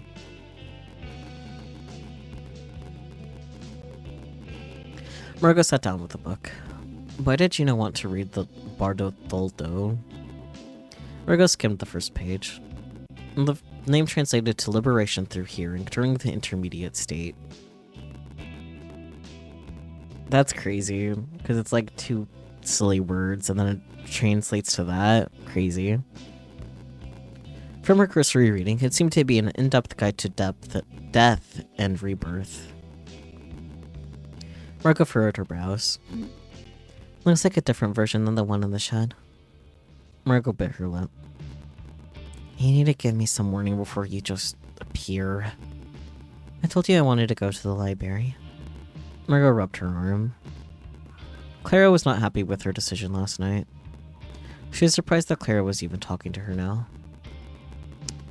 Do you still want to help me? Sorry for yesterday. Sorry for yesterday. I'm sorry about yesterday. I felt really overwhelmed. Okay. Fine. In the future, listen to me so we don't get killed. Margot nodded, but felt a little frustrated. Clara gestured to the row of computers on the other side of the library. Are those microfiche readers? Yeah, that can't be right, but I like the idea of microfiche. I don't think so. They're just small computers. Oh, you could do your research there. Clara strolled over to the computers, Margot trailing behind. Ellipsis. Clara sat down awkwardly at the computer. Margot stood up to the side. Okay. Ellipsis. I've never touched a computer before. Really? Clara looked uncomfortable. I told you it's been 18 years. Oh, right. It was hard to remember, considering Clara looked Margot's age. Well, do you know how to use a typewriter? Yes. Do you know about the internet? Clara considered the question for a moment. I read an article about it when it was new. Margot nodded. She pulled up a browser window. You can pretty much find anything on the internet. Oh, you could use my laptop at home. Would that help? Yes. Ellipsis. Evening. Margot pulled the keys out of her bag. She had been dreading seeing her mother again. She knew what would happen eventually. Margot slid this door open. Ellipsis. Her mother waited expectantly in the living room, papers in hand. Look at this. She shoved the papers in Margot's hand. Margot looked at it. It was some sort of bar graph. Huh? What is this? Do you see a pattern? I don't understand. The water bill is double when you're home. If you're going to use water like that, you'll need to start contributing. I can't. I'm saving up for college. Then you need to figure something out. Her mother pulled the papers back out of her hands. Margot suppressed a sigh and went to her room. Ellipsis. Margot lay on her bed. In the dark, she stared up at the ceiling. Talk to Clara or text back? Maybe text back. I feel like I'm always picking back, but like, you know. Hey, thanks for letting me stay over. Anytime. I just feel bad that I couldn't help you more. It's okay. Do you need anything? I don't know. Thanks for checking. Don't worry. I'll make sure nothing bad happens to you. Was work okay? I picked up a book from one of my residents. I picked up a book for one of the residents. It's about preparing for death, I think. I feel like everything around me has been about death lately.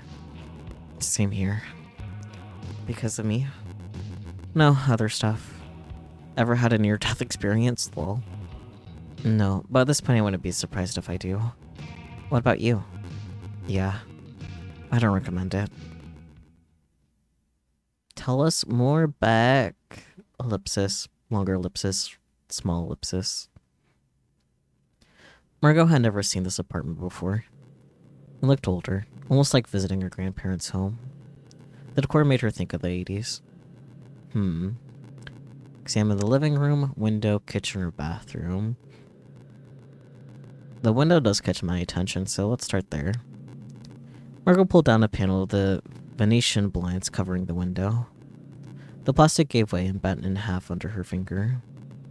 Outside was the city downtown with unfamiliar brick apartments. A few blocks away, Margot could see what she assumed to be a lush city park. This definitely wasn't Arizona. I miss playing music together like we're a family band. I don't understand why he left us. Why he left me alone. It sounded like a telephone receiver was right by Margot's ear. She didn't recognize the voice. Margot wondered who this person was. Her thoughts drifted. She wondered what it felt like to play music together. At home she wasn't allowed to sing, let alone play an instrument. Was it like singing? Interesting. Living room, I guess. It seemed strange to Margot that she was dreaming of a place that she had never seen before. It could be a regular dream, then. She walked around the room, brushing her fingertips over the tables and couches as she passed by them. This time, it seemed she was alone. The voice she heard felt more like a recording than another person in the apartment. Do you prefer being alone? Yes or no? Herm.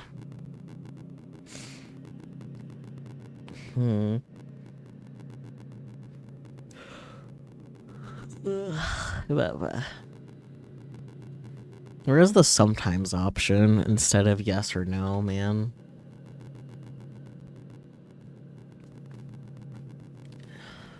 I'll go for no. Margot shivered a bit. She didn't want to be alone. Although she didn't fully know what Beck and Clara wanted from her. It was nice to know they were there when she was in trouble in her last dream. It was comforting that her friends from her hometown and private school messaged her. Even when it was difficult for her to reach out to people, she still needed them. This is way different than I expected. Margot looked around. Ellipsis. Kitchen. Looking through the shelves, the kitchen seemed borderline empty. Margot wondered if the people who lived here were struggling. It's kinda creepy. She's not even 10 years older than me. She has this vacant stare. I feel like he does too now. Interesting. Well, to the bathroom. Margot was a little afraid to check the bathroom. But in this place, the door was wide open. The lights were on, and sunlight shined in from outside. She peeked in. Empty. But droplets of blood trailed along the floor from the door to the sink. I wanna go home. What was this place to the girl? Bedroom? After seeing the rest of the apartment, Margot wondered if the bedroom would feel as abandoned and empty. She tried the door. Locked. But this was all that was left, right? Why was Margot seeing this place? Was it being shown to her? If so, by who? She looked behind her. Whose voice was she hearing? Margot wondered if it was a memory or someone far away. Ellipsis. Longer ellipsis. Regular ellipsis. June 23rd. Tuesday morning. Gina gently held the book in her hands. Thank you so much, Margot. I'll start reading this today. Margot shifted around a bit. She wanted to ask Gina about why she wanted the book, but the question felt too direct. It's about Buddhism, right? That's right. It's a Tibetan Buddhist text. Are you Buddhist? Gina smiled and leaned closer. Between you and me, I don't know what I am. I turned 90 this year.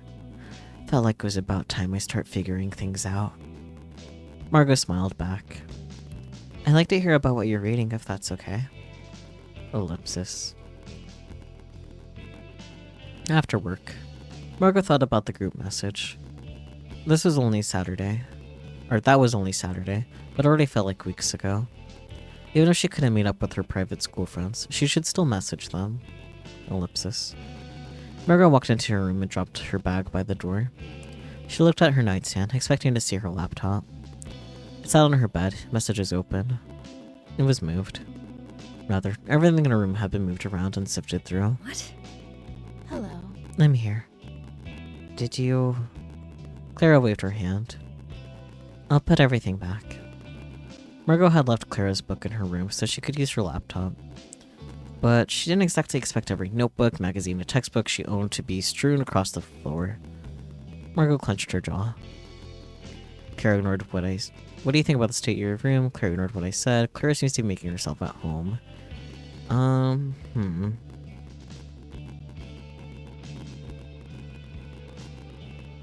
don't think she necessarily ignored. I just think she didn't necessarily know which one was the laptop, hence the digging around for it. So I guess Clara seems to be making herself at home is closer. Margot laughed nervously. It's a bit more than my laptop. I thought there could be a clue somewhere. Maybe something you overlooked. Margot picked up an open 17 magazine. Anything critical here? Clara wrung her hands together. Well, we were talking about how I need to catch up from the past 18 years, and I was curious. At the back of her mind, Margot was still stressed about the diaries lying around. She wasn't sure what Clara could have read or what she thought of any of it. But it seemed like they were making some progress. She couldn't antagonize her now. It's fine if you use the laptop or look at my magazines, but for my personal stuff, let's talk about that first, okay? Clara was uncharacteristically sheepish. Okay. Margot sat down. Find anything or anything you want to talk about? Clara held out a sketchbook. I found one of your drawings. It looks like the flower on your spirit photo. Margot looked at the page. It was the flower she drew while at the park with Beck. Oh yeah, I noticed that. I saw it at the park. Beck pointed it out. Clara glanced at it again. She did she? It's a weird coincidence, right? Beck did mention that this flower didn't normally grow in this part of the state. Did you find anything else? No. Nothing in particular. Margot's laptop dinged, signaling a new message. Clara turned to look at the screen. You should check that. Margot glanced at her laptop. There was a new message from Helen. Is he a good dad? Helen. She still needed to ask her mom about Helen. Margot turned to Clara. I think I need to talk to my mom about something. Something that I think will help us. Clara nodded. Ellipsis. Her mother sat on the couch, leaning toward the television. Mom? Hush. My show is almost over. It only takes 45 minutes. Margot stood nearby, waiting for it to end. She checked her phone, hoping for some distraction. No new texts. Glancing up at the television, Margot wondered if the episode looked familiar. Her mother had a habit of making VHS tapes of her favorite shows. She often rewatched episodes. Ellipsis. And the credits rolled. Do you know anyone known... Do you know anyone named Helen? I got a message from a woman asking about Dad. Her mother took in a deep breath. Oh. Come sit. Margot sat down on the other side of the couch. Her mom reached out and grabbed her hand. Ellipsis. I have something very important to tell you. Margot furrowed her eyebrows. She sifted around. She didn't feel comfortable with her mother holding her hand. Before your father and I met, he was married and had a daughter. You've probably seen his painting of that little girl. Okay. This is all long before you were ever born. Well, that woman, his ex-wife, tried to ruin our lives. She insisted that her daughter come visit us one summer. I think they were both trying to set us up.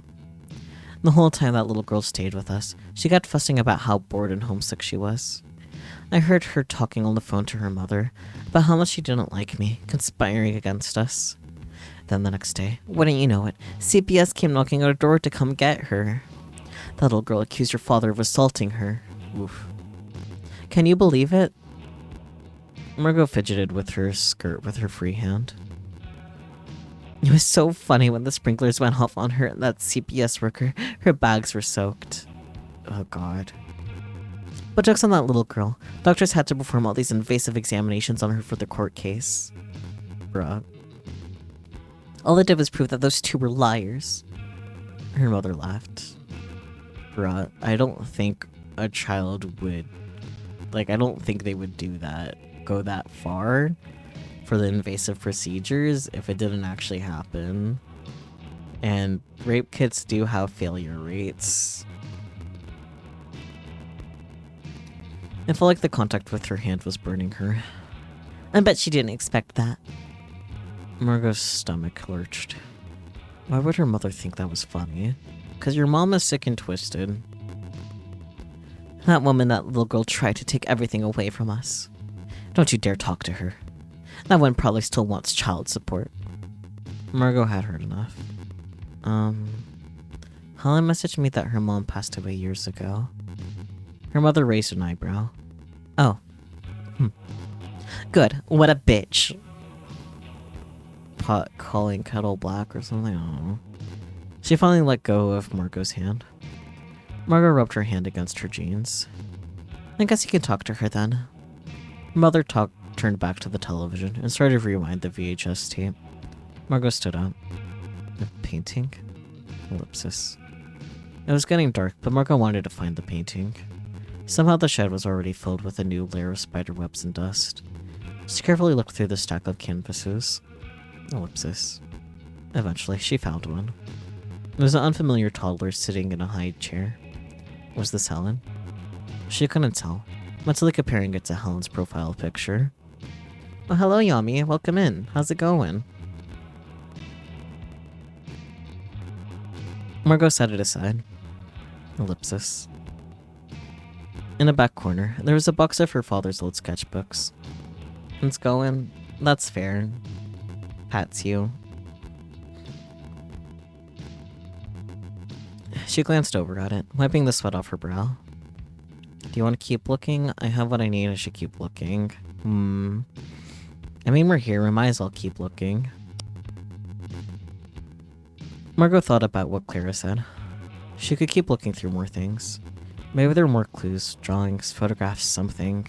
Something could help her make sense of the dream she had. Margot flipped through the pages. Ellipsis. Margot felt like throwing up. Her mouth tasted like acid. The drawings. They were disturbing. She hadn't seen this sketchbook before. So many of the drawings were graphic illustrations of women being assaulted. Oof. Strange things like centaurs attacking them. Between pages were newspaper clippings about grisly crimes in different cities. Did these articles serve as inspiration for his art? Ellipsis. Margot threw it back in the box. The pages landed, newly bent and folded. Her hands felt dirty. Why did she bother looking beyond the first drawing? She felt so sick. June 24th. Wednesday morning. She forgot to message her friends yesterday. When she finally sat up in bed, she focused on that thought. She grabbed her laptop. How's everyone's summer job? She didn't expect a response so early in the morning, but she was trying. Pushing aside her laptop, she lay back down to stare at the ceiling. Helen, the painting, the girl in her dream. The voice she heard in her dream mentioning wanting to go home. It also mentioned that there was someone she didn't like. Maybe. Asked Quick to visit to talk about the dream. Talk to Claire about the dream before work. Options. I hate that it's always pitting Beck versus Clara. Why can't we just talk as a team? I don't care that they don't like each other. I will force them to work together. Margot has two hands. I guess Beck. Margot looked at her phone. I had another weird dream. Are you free this afternoon to meet up? Of course. What's been happening? There was someone new in it. Another ghost? No, it's different. It feels like a memory. Margot checked the time. She still had a moment before she needed to get ready. She checked her laptop again. Maybe it was time to finally respond to Helen. I'm sorry to hear about your mom. Victor Silva is my dad. Hey, He died last month. Doulahan Raid, hello. Welcome in, Raiders. Can I have someone shout out Marble for me? Maybe Peachy. Get raided, idiot. Sure, man. Welcome on in, Raiders. If anyone has come along in this raid and does not already know me, my name is Saku. Sakura, just Q's acceptable. I use he, him pronouns. How is Inscription? Did you finally beat the game? I hope so. You've been at it for a hot minute now. But yeah, I consider myself a variety streamer, though I tend to stream mostly visual novels. This isn't my usual model, but it is what the model modification wheel spun on last when I last spun it. So it is what I'm working on. If you'd like to add to the chaos of my model varying, it is only $4 away till that next one.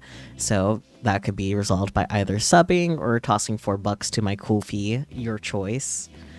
But I've been sneezing a lot today. I don't know why. It's annoying. So pardon that. I am currently playing Devil's Liminal, which I have been kindly given the key for from the devs. This is part of the Fall in Love visual novel Steam festival thingamajig. So that's cool.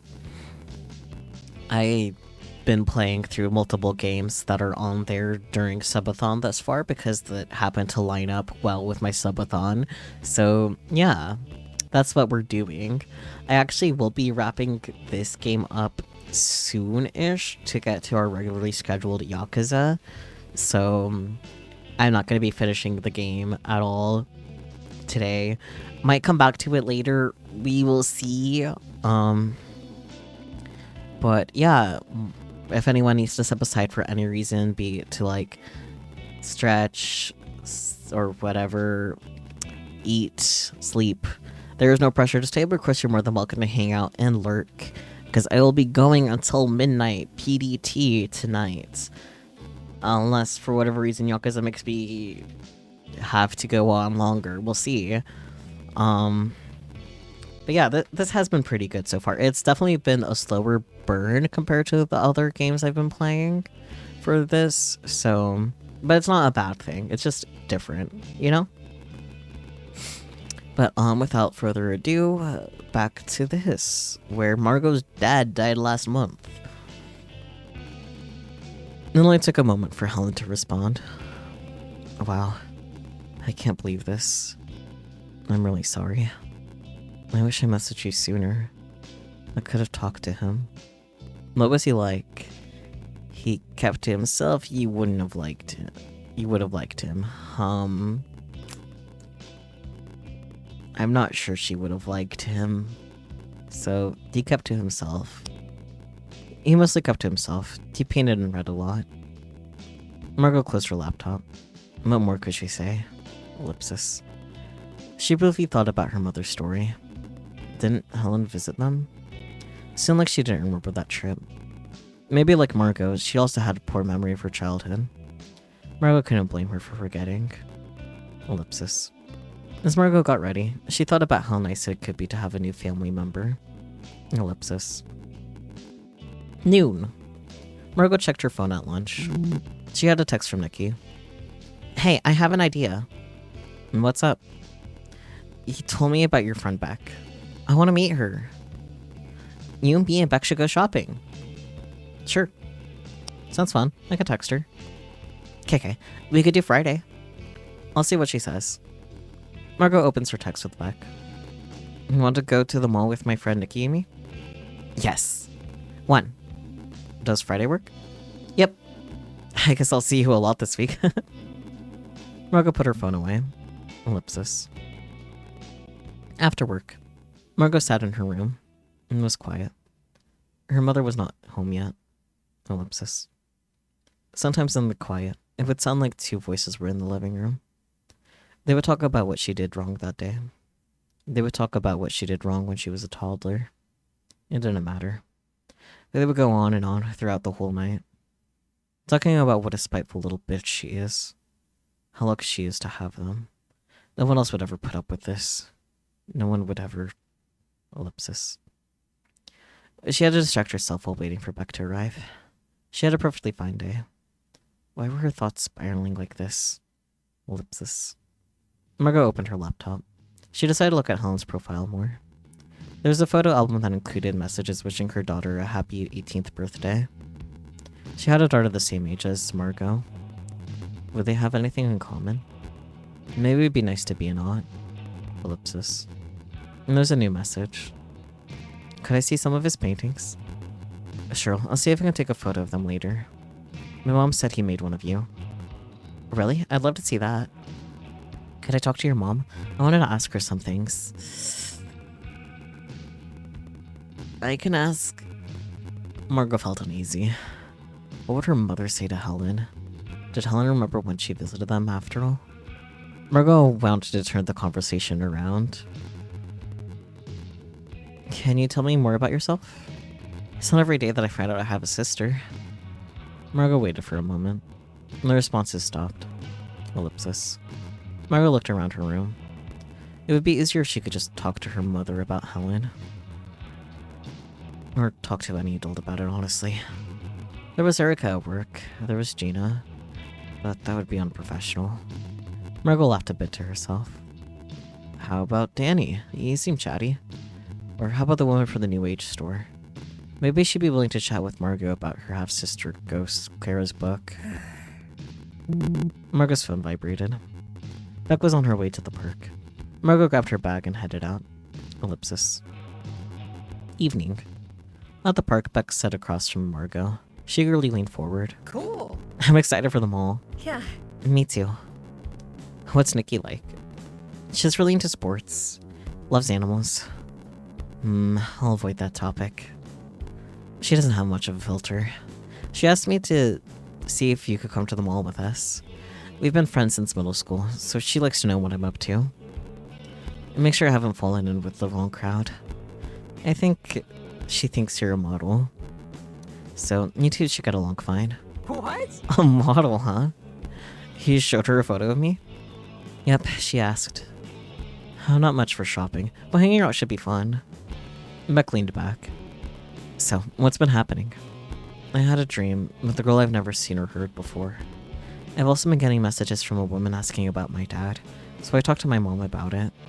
From what my mom said, I guess I have a half-sister that's been messaging me. And I think she's the girl I had a dream about.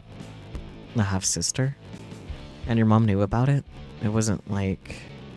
No, she was from my dad's previous marriage. That you've never heard about before? Yeah, I'm not sure what to do with that, you know? This morning I was kind of daydreaming about it.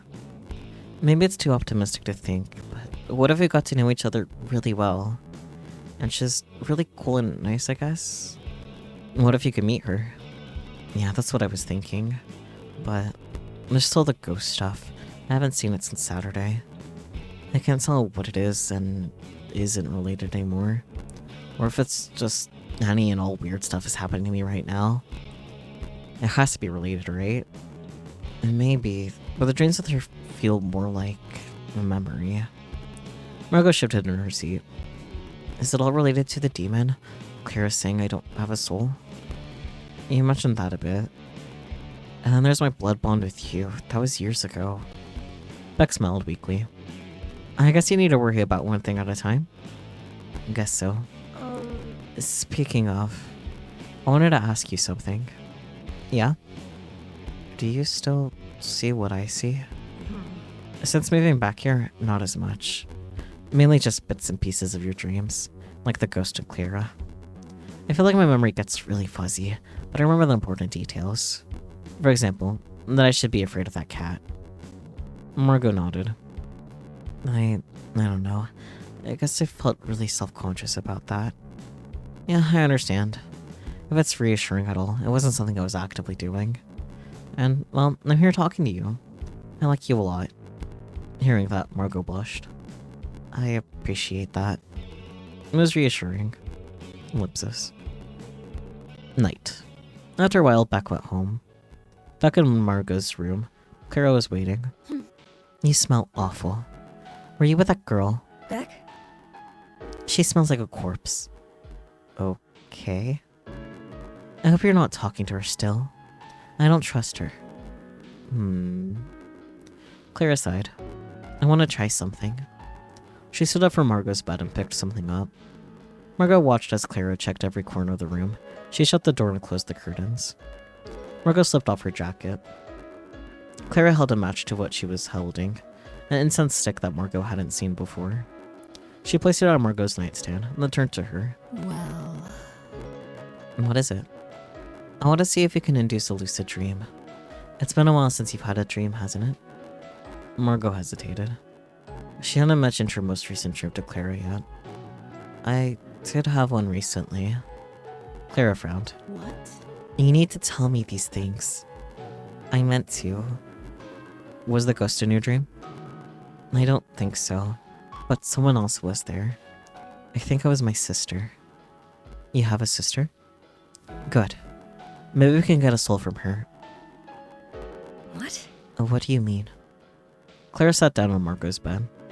Listen, I need you to have a soul so it can have a human body. And you need one so you don't face nothingness when you die. Huh? What exactly does that mean? Since a demon has your soul, you won't have an afterlife. You'll be trapped with that demon for as long as they see fit. Okay. How am I not dead without one? What is a soul? It's energy, an amount of power over reality. Ellipsis. Power over reality? What did that mean? Margot's hands felt clammy. Well, But what will happen to Helen if I get her soul? Wouldn't she be stuck too? It'll only be a fragment of it. But what will happen? Ellipsis. I don't know. That's nice. Since it's not the whole thing, she'll probably be fine. Maybe a bit listless. But what about the ghost? You said it was dangerous. What exactly is it? Well, I believe it's a hungry ghost. Someone who was greedy in life. Now they crave putrid things.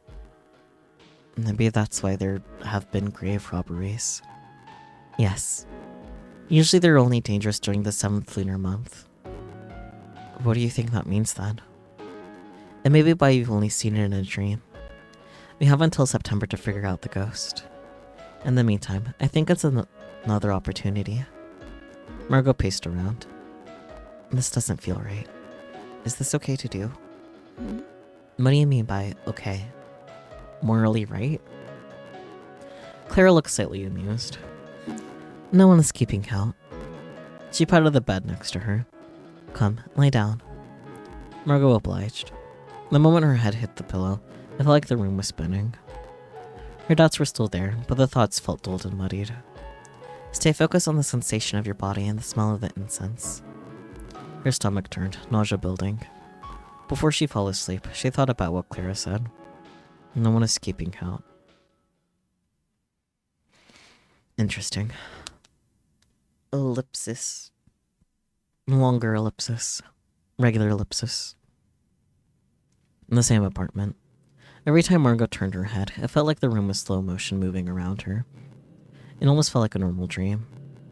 Walking around, she felt like her feet were sinking into sand. Every step was met with resistance. Today, something was different about the apartment. The walls were covered in photographs. They were of a family she didn't recognize. Why did you leave me with them? I'm sorry. Look what they did to you. What if one day I make them mad too? I'm sorry I can't do more for you. It's because you're jealous of the attention I got. No. You want them to hurt me. No, I know it's not safe for you there either. One day I'll cry too much. One day I won't make them proud. I know it's just a matter of time. But what can I do? Margot tried to focus. Where was Beck? Who was she talking to? Margot tried to remember why she was here and what she was doing. Clara said to find the girl. Her sister Helen. I need to take part of her soul. I have to do this, I can't do this. Quite the dilemma, huh? I mean, she did say no one's keeping count, so I guess it's fine to have a little bit of her soul as a treat, you know? Just a little bit, as a tweet. Can we eat the soul? Maybe. Let's find out. It must be done. There's no way around it. Margot had to piece together a new soul for herself and Clara. Clara said it wouldn't hurt them, her sister or the ghost. This was the only way to make sure no one would be hurt. Regardless, Margot needed to find her. If she was in Margot's dreams, there was a chance the ghost wasn't too far away either. If she could, Margot wanted to protect her and figure out what was going on with her. But what if the ghost was already here? Could that be who Beck was talking to? Who do you want to find first, Beck or Helen? Beck. Why do you want to find her? Oh, she needs my help or I'm curious what will happen. I mean, the fact that this question is in red text concerns me. Maybe it's time for our first save. Honest answer is I'm just curious what will happen. Oh, oops. Huh, you can go back. Interesting. Anyways, still back. Noted that you can go back on choices. Anyways. Yeah, I'm curious what will happen. I don't think she needs our help necessarily. Curious. Only curious about what is wrong with Beck. Not to support her or comfort her. Okay, now you're making me sound like an asshole. She'd be devastated to learn that. I mean, she didn't sound like she needed help. Helen would be okay, right? With Beck. Maybe they could do more together to reach out to her. Margot looked around. Where was Beck? We're back. What can I do? What can I do? There's a painting in the room. She could only see the back of the canvas propped up against the table. Margaret trudged over to it. With each step, it felt like her feet were sinking more and more into the floor. She got close enough to peer around it. Beck sat in front of it, curled up on the ground. She hugged her knees tightly to her. It seemed as though she was also sinking into the floor. Beck intently eyed the painting, seemingly not noticing Margot at all. Margot glanced from her to the painting. It was her father's painting of Helen. A dark-haired toddler in a high chair. Beck? What do you see? Who are you talking to? Beck looked up at Margot. Don't you see her too? I think we're seeing different things. Different? She blinked and looked at the painting. She's not here. It's just a painting. Beck rubbed her eyes. How stupid of me. Huh, she couldn't talk to me. Why would she be mad at me? What's going on? Ellipsis. We need to find your sister, right? Beck slowly stood up, and the floor seemed to stretch and unstick from her. Let's look. Does this dream feel weird to you, too? Yeah. Let's hurry so we can get out of here. Margot glanced at the painting one more time, before they started their trudge to the bedroom door. Ellipsis. The photographs continued along the walls outside of the door. There, a couple of empty picture frames hung on the wall. Margot placed her hand on the door, feeling her skin fuse with the wood. It took all of her strength to speak. Helen? That's who you are, right? Who's there? I'm Margot. You've been messaging me. Messaging? What does that mean? She heard papers rustling.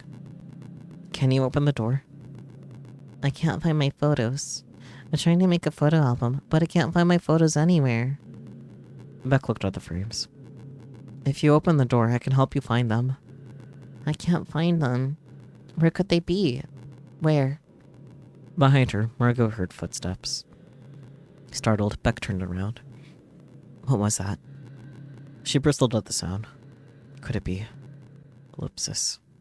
Longer ellipsis. Regular ellipsis. June 25th. Thursday after work. I can't believe I'm doing this. What made her think the shop owner would want to talk to her? She seemed nice enough, but it was probably just for customer service. After the incense making her throw up in the morning, the dream she had last night, Margot felt like she was at the end of her rope. Margot placed her hand on the shop door. She sighed to herself, pushing it open. People make small talk all the time, don't they? Ellipsis. Once she was inside, the shop felt different to her. Maybe it was her anxiety about talking to the owner, but there was something specific. It smelled like Clara's incense. Could she have gotten it here? How would she have done that? What do you want to do? Try asking her for advice or buy something and leave? I mean, I feel like advice is the correct thing to do. Oh, hello. Margot gritted her teeth. She hadn't fully figured out how to start up the conversation. Nice to see you again, Margot. Yeah. I assume your craft project turned out well. Oh, yeah, it looks great. Lovely. Tell me what you need. Did you get a new incense for the store? Yes, it's a new import. Would any of it help with sleeping? Possibly sandalwood. Okay. Does it help with nightmares? I'd assume you're too young to have sleep issues. It's just about college, I guess. I see. We can talk about it. If that's okay. Of course. Well, I'm worried about my family when I leave for college. I found out I have a new cousin that I didn't know about before. And I've been having stressful dreams about her. I see. You haven't expressed this to her. I guess not. Try talking to her, see if that helps. And then meanwhile, the instance should help calm your nerves. Nona smiled. I suppose I could count on you being a regular. Yeah. Maybe. She nodded to Margot. Until next time, then. Same to you. Teresa. Margot smiled. Same to you, Teresa. Ellipsis. Evening. Margot checked her laptop. Maybe Teresa was right. She could try asking Helen about the dreams. Did she know they were happening? Margot considered her options. First, she wanted to check the group chat. We're doing a little road trip before 4th of July. Then I'm working in the lab after that. Cool, where are you going? Roswell, I want to take pictures with an alien. I don't think there was any actual aliens there.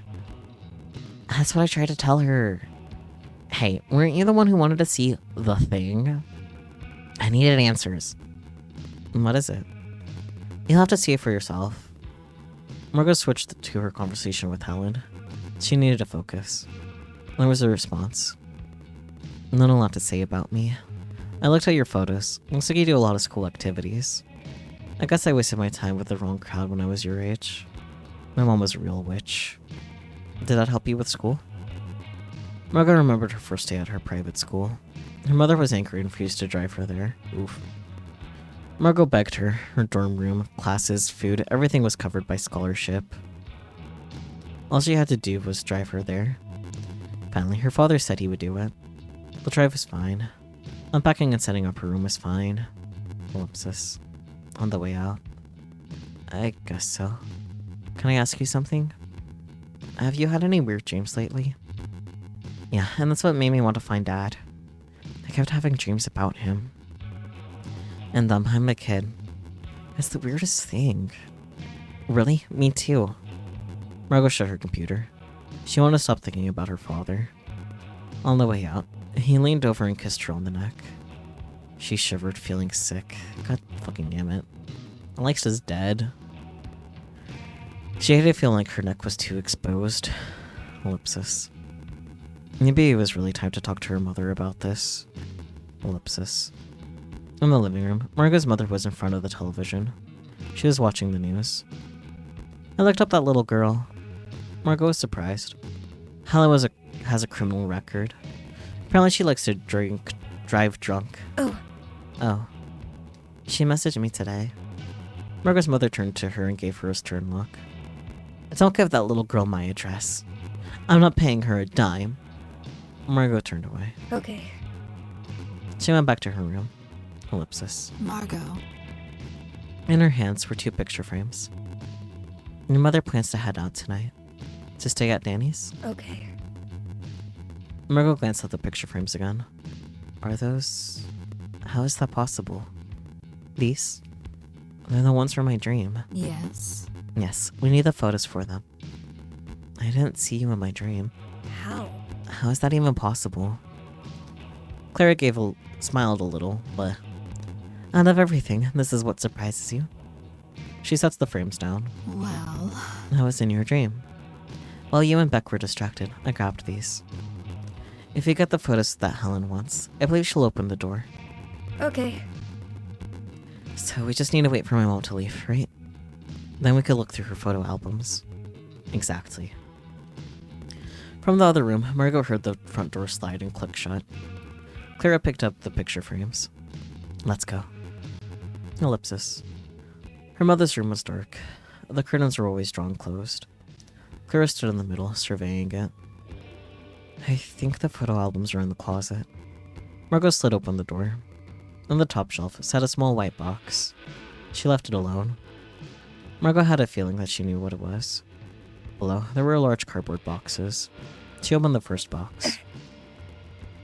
She jumped back to the sound of roaches skittering. Ugh.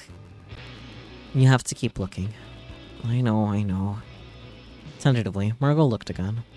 It was full of blank statements. Sure, bank statements. She carefully put it back and checked a second box. This one was full of photo albums. Margot remembered seeing some when she was little. She flipped through the pages. Pictures from vacations her parents took before she was born. Pictures of the farm in California that her mother grew up on. Her mother's favorite horse, Hans. Old letters from family that didn't immigrate, still on some faraway island. Margot examined them for a moment. The cursive on the faded pages was impossible to read. She couldn't tell if it was in English or Portuguese, let alone what it said. She tucked it back in, between 2 pages of black and white photographs. Seeing every page used to its fullest extent, it particularly stood out when Margot found an empty page. Now nothing but a couple of torn, sticky spots. Oh, that's weird. Interesting. Margot flipped through it some more. Another empty page. I'm guessing those are the photos we need. Great. We can check the other photo albums. Margot sighed. We can try. I'm just worried about her noticing. Fair. Ellipsis. Longer ellipsis. Regular ellipsis. Her living room. The television was on. Margot looked at the television, trying to figure out what was on it. Her mother sat motionless, leaning forward in her seat. It was a movie. A group of women immigrated to the United States. As they grew up, they stayed in contact. They had daughters. These daughters grow up, considering each other sisters. I wonder where my daddy is. Margot looked around. She didn't see her. I haven't heard from him in years. Do you know what happened to him? Why can't I remember anything? You wouldn't want to see him. Her mother didn't look up. Of course I want to see him. My mom made up so many lies about him. But look at you. You're going to college. I bet I could have done that too if he was in my life. I'm not sure about that. He seems to have sucked. Margot thought about what her mother told her. About the assault accusation. I think he did something to you. That maybe you blocked out. Margot couldn't block out the intrusive image of the centaur drawing in the shed. Or worse still, she couldn't block out the memory of him trying to show her something on the computer. She shook her head, glancing at her unmoving mother. Whatever was on the television somehow frightened Margot as much as her thoughts. It must have been really hard for you.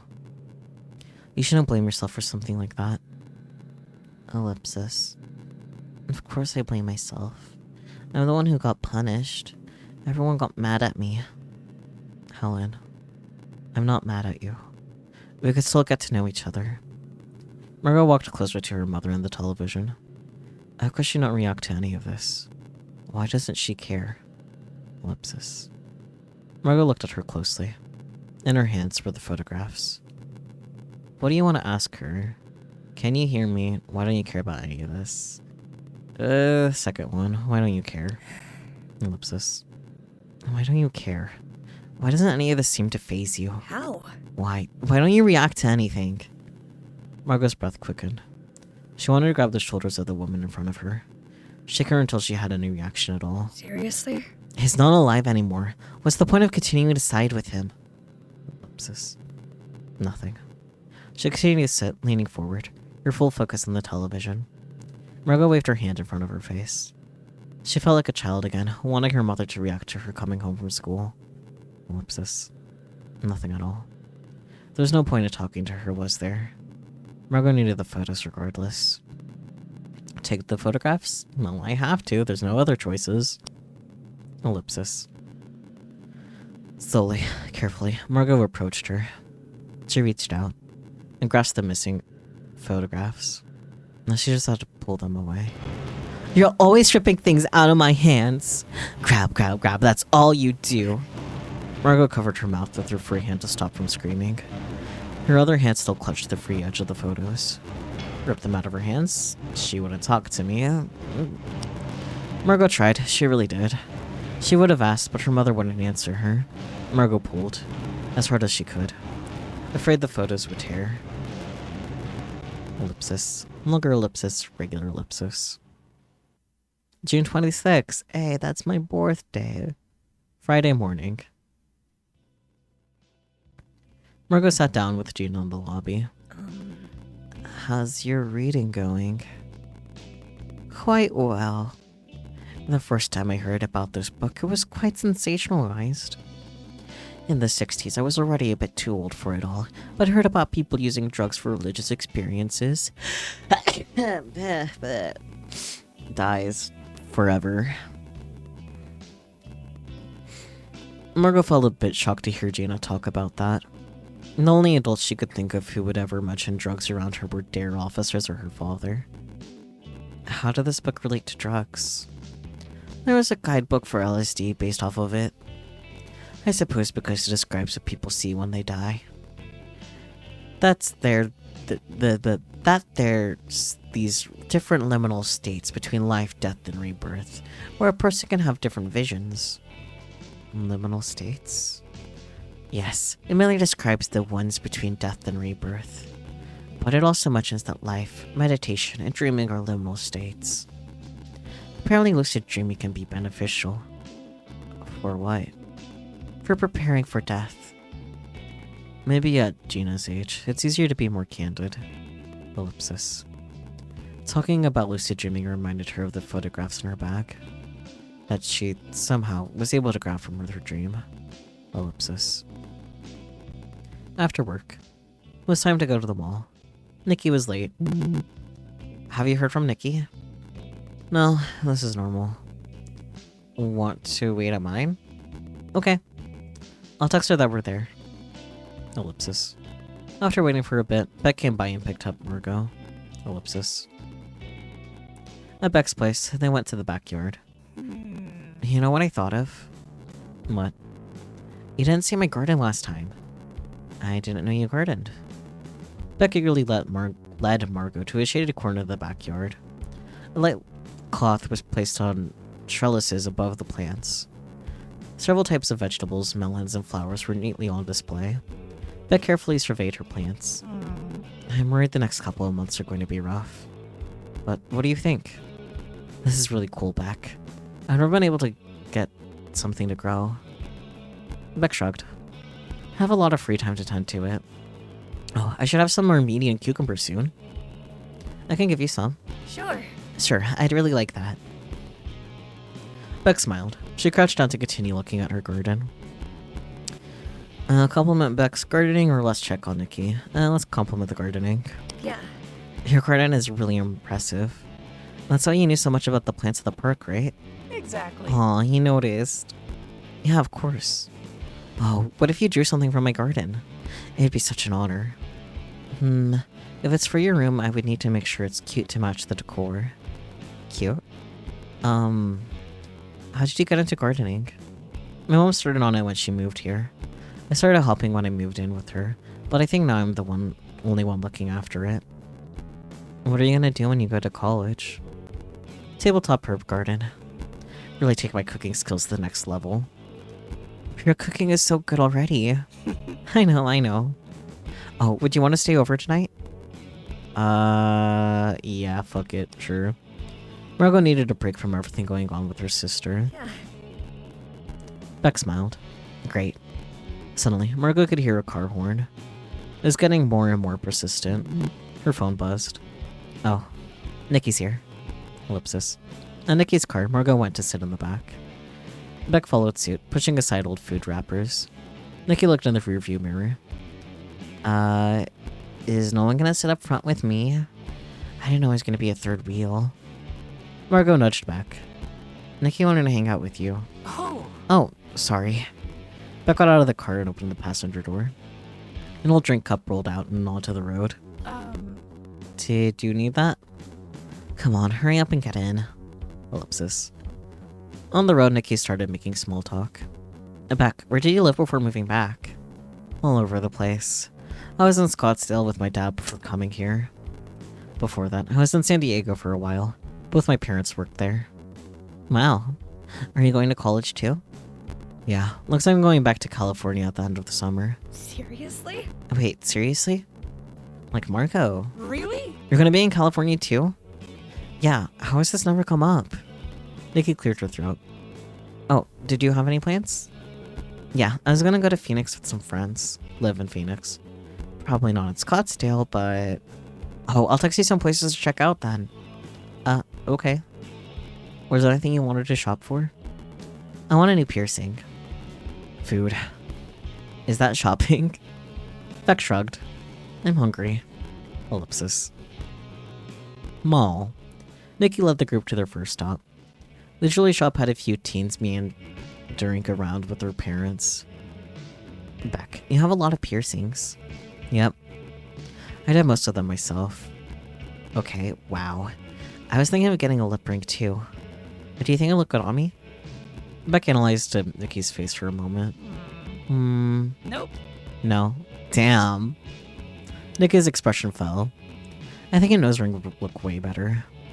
Really? I'll see what there is. Maybe there's a piercing shop nearby. Nikki wandered to some other displays in the store. With Beck, Margot looked around the store. Beck absentmindedly looked at her ear gauges. After a moment, she turned to Margot. Hey. Are your ears pierced? No. No. Want me to pierce them? Is that a good idea? Beck gestured to her own ears. I obviously think it's a great idea. Ellipsis. After a while, they left the shop. Nikki had a small bag in hand. I think it's clothes time. You're insatiable. We looked at clothes a week ago. 2 weeks. Nikki veered toward the department store. Beck and Margot trailed behind. At the entrance of the store were various cosmetics and jewelry displays. Beck glanced around. Huh, friendship bracelets. Huh? There's a set for making macrame bracelets. I definitely butchered that, but that's okay. Have you ever made those? A couple of times in middle school. Those look fancier though. Right? I didn't know fancy ones existed. Come on, slowpokes. Margot looked back to the bracelets. You two go ahead. I'm gonna check out something over here. Beck whimpered a bit. I hate clothes shopping. Come on, he can help me pick stuff. Beck begrudgingly followed. Ellipsis. Margot went over to where she saw the display. They weren't too expensive, and it was something she could make herself. That felt like a nice gift. Different types of rope and beads were on display. Margot considered what to get. Which could you want? Rose gold and white for Clara, silver and black for Beck. Well, obviously for Beck. Margot quickly made her purchase and put it in her backpack. Walking back over to Beck and Nikki, Margot idly wondered about what those two would talk about. Nikki loved to gossip. Margot was a little afraid of what the gossip would be. Ellipsis. She found them, a giant pile of clothing in Beck's arms. Beck looked up at Margot. Help. It's not that bad. Margot came over. I just asked her if she could help pick and carry stuff. I hate it. She also keeps asking me. Shh. That's between us. Beck rolled her eyes. Now she's in the next door. Ellipsis. After walking outside the mall, they got to the hardware store nearby. Outside by the gardening supply area, Nikki and Margot settled into the lawn chairs on display. Are you kidding me? You two are going to sit outside? Yeah. Your loss. Beck turned and went in. Nikki leaned over to watch her walk in, waiting for her to disappear around the corner. Once Beck was out of sight, she turned to Margot with a sly smile. So, what's going on with you and Beck? What do you mean? She obviously likes you. Yeah, we're friends. No, I mean she likes you. Does this have to do with that rumor at school? No, this is based on my research. Research? I forced her to admit it while you were away. Or I'd pile on more clothing, like the Salem witch trials. Damn. Margot felt embarrassed. Seriously? You two were talking about me? Yeah, duh. So, tell me, do you like her? Like someone else, Clara, I don't feel the same. I know I like her. I want to smooch Beck. Nikki, the lesbian McMahon we all need. Exactly. Margot stood out her hands in her lap. Yeah. I do like her. Ha, I knew it. Have you told her? No. This is new for me. I don't know how to. Well, she's kind of a blunt weirdo. You could probably just tell her. Oh my gosh. That means you're coming out, right? Margot covered her face with her hands. Is that the sort of thing we should get a cake for?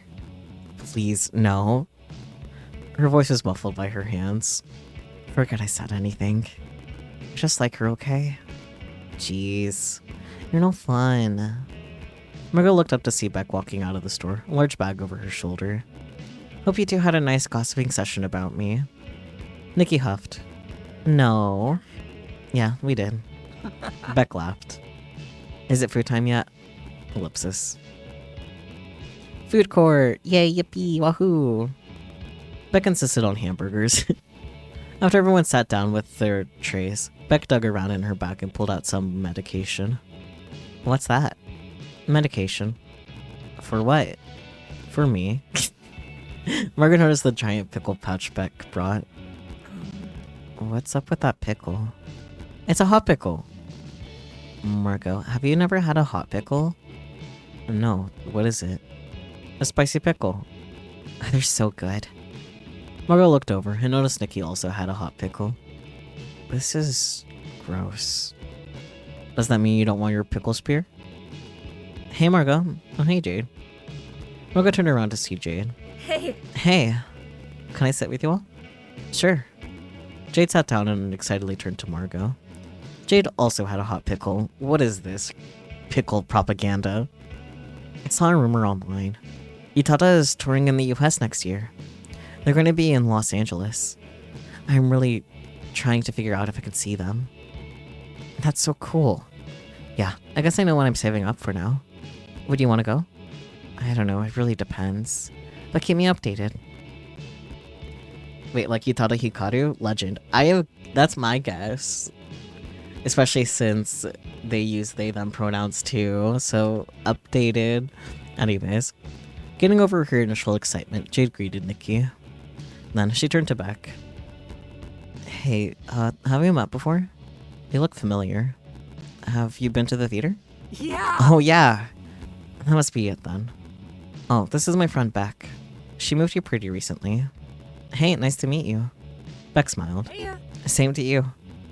Hey Jade, you have toes piercing? Yeah, what's up? Did it hurt? I guess. Piercings always hurt. Margot turned to Nikki, just in time to see her drink the pickle brine. Ellipsis.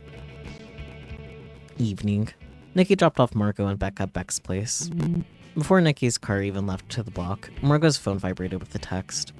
While Beck was busy putting away her gardening haul, Margot checked the message. You know what you have to do. Margot tucked her phone back into her pocket as they walked inside. Ellipsis. Beck's mom peeked over from the kitchen. Hey, Becky. Welcome back, Margot. Thank you. I'm working on some dinner. Did you all eat already? Yup. Margot set her bag down by the stairs. Beck turned to Margot. Want to go for a walk? Sure. Ellipsis. Beck's neighborhood felt very different from Margot's at night. Street lamps lined the streets, and the dull sound of people readying and eating dinner could be heard from their open windows. So, what did you and Nikki talk about? When? At the hardware store. You two looked pretty worked up when I got back. Oh, that. Margot laughed to herself, trying to quickly come up with an explanation. We were talking about some old gossip from high school. Really? Yep, really. I was so sure it was about something else. Like what? Margot's hands felt clammy. Well, when you were away, Nikki started asking me about you. And, I have a feeling she's not great at keeping secrets. No, not at all. Beck grimaced. Great. I think I talk too much. What is it? Well, she asked me if I like you. Oh. Margot kept her gaze on the road. So, what do you think? What do I think? Yeah. She couldn't look at Beck. Tell her I feel joke about it. Joking about it is inappropriate here, I don't think. Just tell her how we feel. The words wouldn't come out. Well, the words won't come out.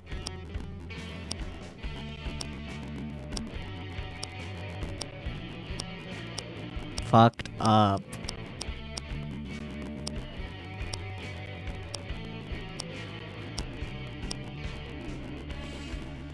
Joke about it, I guess. Margot bit her lip. You said you could read my mind or something, right? Beck chuckled. Right. Let's try that then. Beck stopped on the sidewalk. Margot stopped as well. Beck placed her hand on Margot's shoulder. Margot looked at her hand, and then slowly up to her face. Think about it really loudly, okay? Margot nodded. She focused on Beck's eyes. Ellipsis. Why did she feel so nervous? So far, Beck had been so accepting about everything going on with Margot. But what would it mean for them to be more than friends? I mean, I feel like with everything that's been going on, like, you just kind of like, oh, you're trans, okay, cool, and moved on. Like, that's not gonna be an issue, I don't think, man. Like this. What would they do at the end of summer, and if it even lasted that long? I mean, you both plan to go to California, so I'm not seeing an issue. Margot wasn't good at dating. What if she was throwing away a perfectly good friendship? And what would it mean about her? Nikki already made her feel embarrassed for admitting she liked Beck. What would other people say? Her parents already made comments about her in the past. Ellipsis. How much did any of that matter? Ellipsis. Margot breathed in. Ellipsis. Beck took a small step closer. Oh, Wow. A bit much, don't you think? seriously? Come on. She nudged Beck's hand off her shoulder and turned around. Beck laughed. Kidding. It didn't work. Ellipsis. Night. It was already late, and they lay in bed facing each other. After their walk, things felt somewhat tense. Margot wasn't sure what to do or what to say. Ellipsis. Beck broke the silence. Do you ever know what I'm thinking? Yeah. Yeah, I think so. When? You were in my dream a couple of nights ago. With my sister. Do you remember? Yeah. Who were you talking to? My baby sister. I'm worried. I feel like I'm letting everyone down. That I'm not there for my sister, my mom, my grandma. That I'm not doing enough for you. Like I'm just wasting my second chance. It hurt to hear Beck say that about herself. Hey, you're here with your mom and grandma. And the most you can do right now is think of your baby sister, right? Maybe call? Yeah. What more can you do? I wish I could have warned my stepmom about what my dad is like. I wish I could have been a better daughter. All of these years, I could have called you. Margot looked at her. You put a lot of pressure on yourself. Yeah. But a lot of the stuff isn't your responsibility alone. You can't fix everything around you. I guess not. Beck chuckled a little, reading. I probably sound ridiculous, huh? No. You sound like a really caring person. Beck smiled a little. It takes one to know one. Margot blushed. Hey. We're both going to be in California at the end of the summer. Oh, that's right. Would you want to keep hanging out with me? Yeah. Yes, of course. You have a car. Aw, not because I'm so caring. I guess that's a good reason too. Silly. Ellipsis. Longer ellipsis, ellipsis. Wow. There's a little girl who often sat alone in the corner at recess. She didn't know how to express it, but she was angry and sad. Recently, her parents announced they would be divorcing. The girl would have to spend different parts of the year in different cities in order to see both of them. She wondered, why couldn't they live in the same city or stay in the same house anymore? What was so wrong with her life right now? Worst of all, she wondered if it was her fault that her family was falling apart. Her parents would argue more and more with each other and with her. Ellipsis. She spent more time by herself. During school, she would sit alone, and at home she would sit alone in front of the television. Scary movies became her favorite. At first, the special effects were scary, but then she realized it was all ketchup. It became pretty funny. Ellipsis. One time, while sitting alone, she scanned the playground. She couldn't help but wonder if there were any other children who felt the same way she did. Sure enough, there was another little girl. She sat alone under a tree on the other side of the schoolyard. She was hunched over, her stringy black hair draped over her face and shoulders. She looked like she could be a vampire in one of those scary movies. The girl thought it would be cool to be a vampire, but the little girl looked so sad. She decided to talk to her. Ellipsis. Longer ellipsis. Ellipsis. June 27th, Saturday morning. And this is where we're going to end for this. There's a lot going on. It's all very interesting. Yeah. I hope you guys are enjoying that so far. I know Peachy's definitely been having a good time. Yeah, there is a lot going on. Maybe whenever I return to this, Peachy can help me read, because there's a lot of females. I don't mind still being narrator, but all the females is, there's a lot. But it is indeed very interesting. I am looking forward to seeing how that continues to progress. Yeah, it does seem neat. I do have the game key for this early access version as opposed to the demo, so there's still like about 4-ish more hours according to the estimate of it being 8 hours long. So I'm not exactly sure when I'll get back to it because busy, thumbs up. But I'm sure it'll be a good time whenever we get back around to this. Yeah. Thank you once again to the devs for reaching out to me and giving me the game key as well. I do appreciate it. Oh, perfect timing for that. But I guess for now, I will plop up some words on stream for you guys. Because I know you like that, right? It's your favorite. It's your favorite thing in the world or something. I don't know. But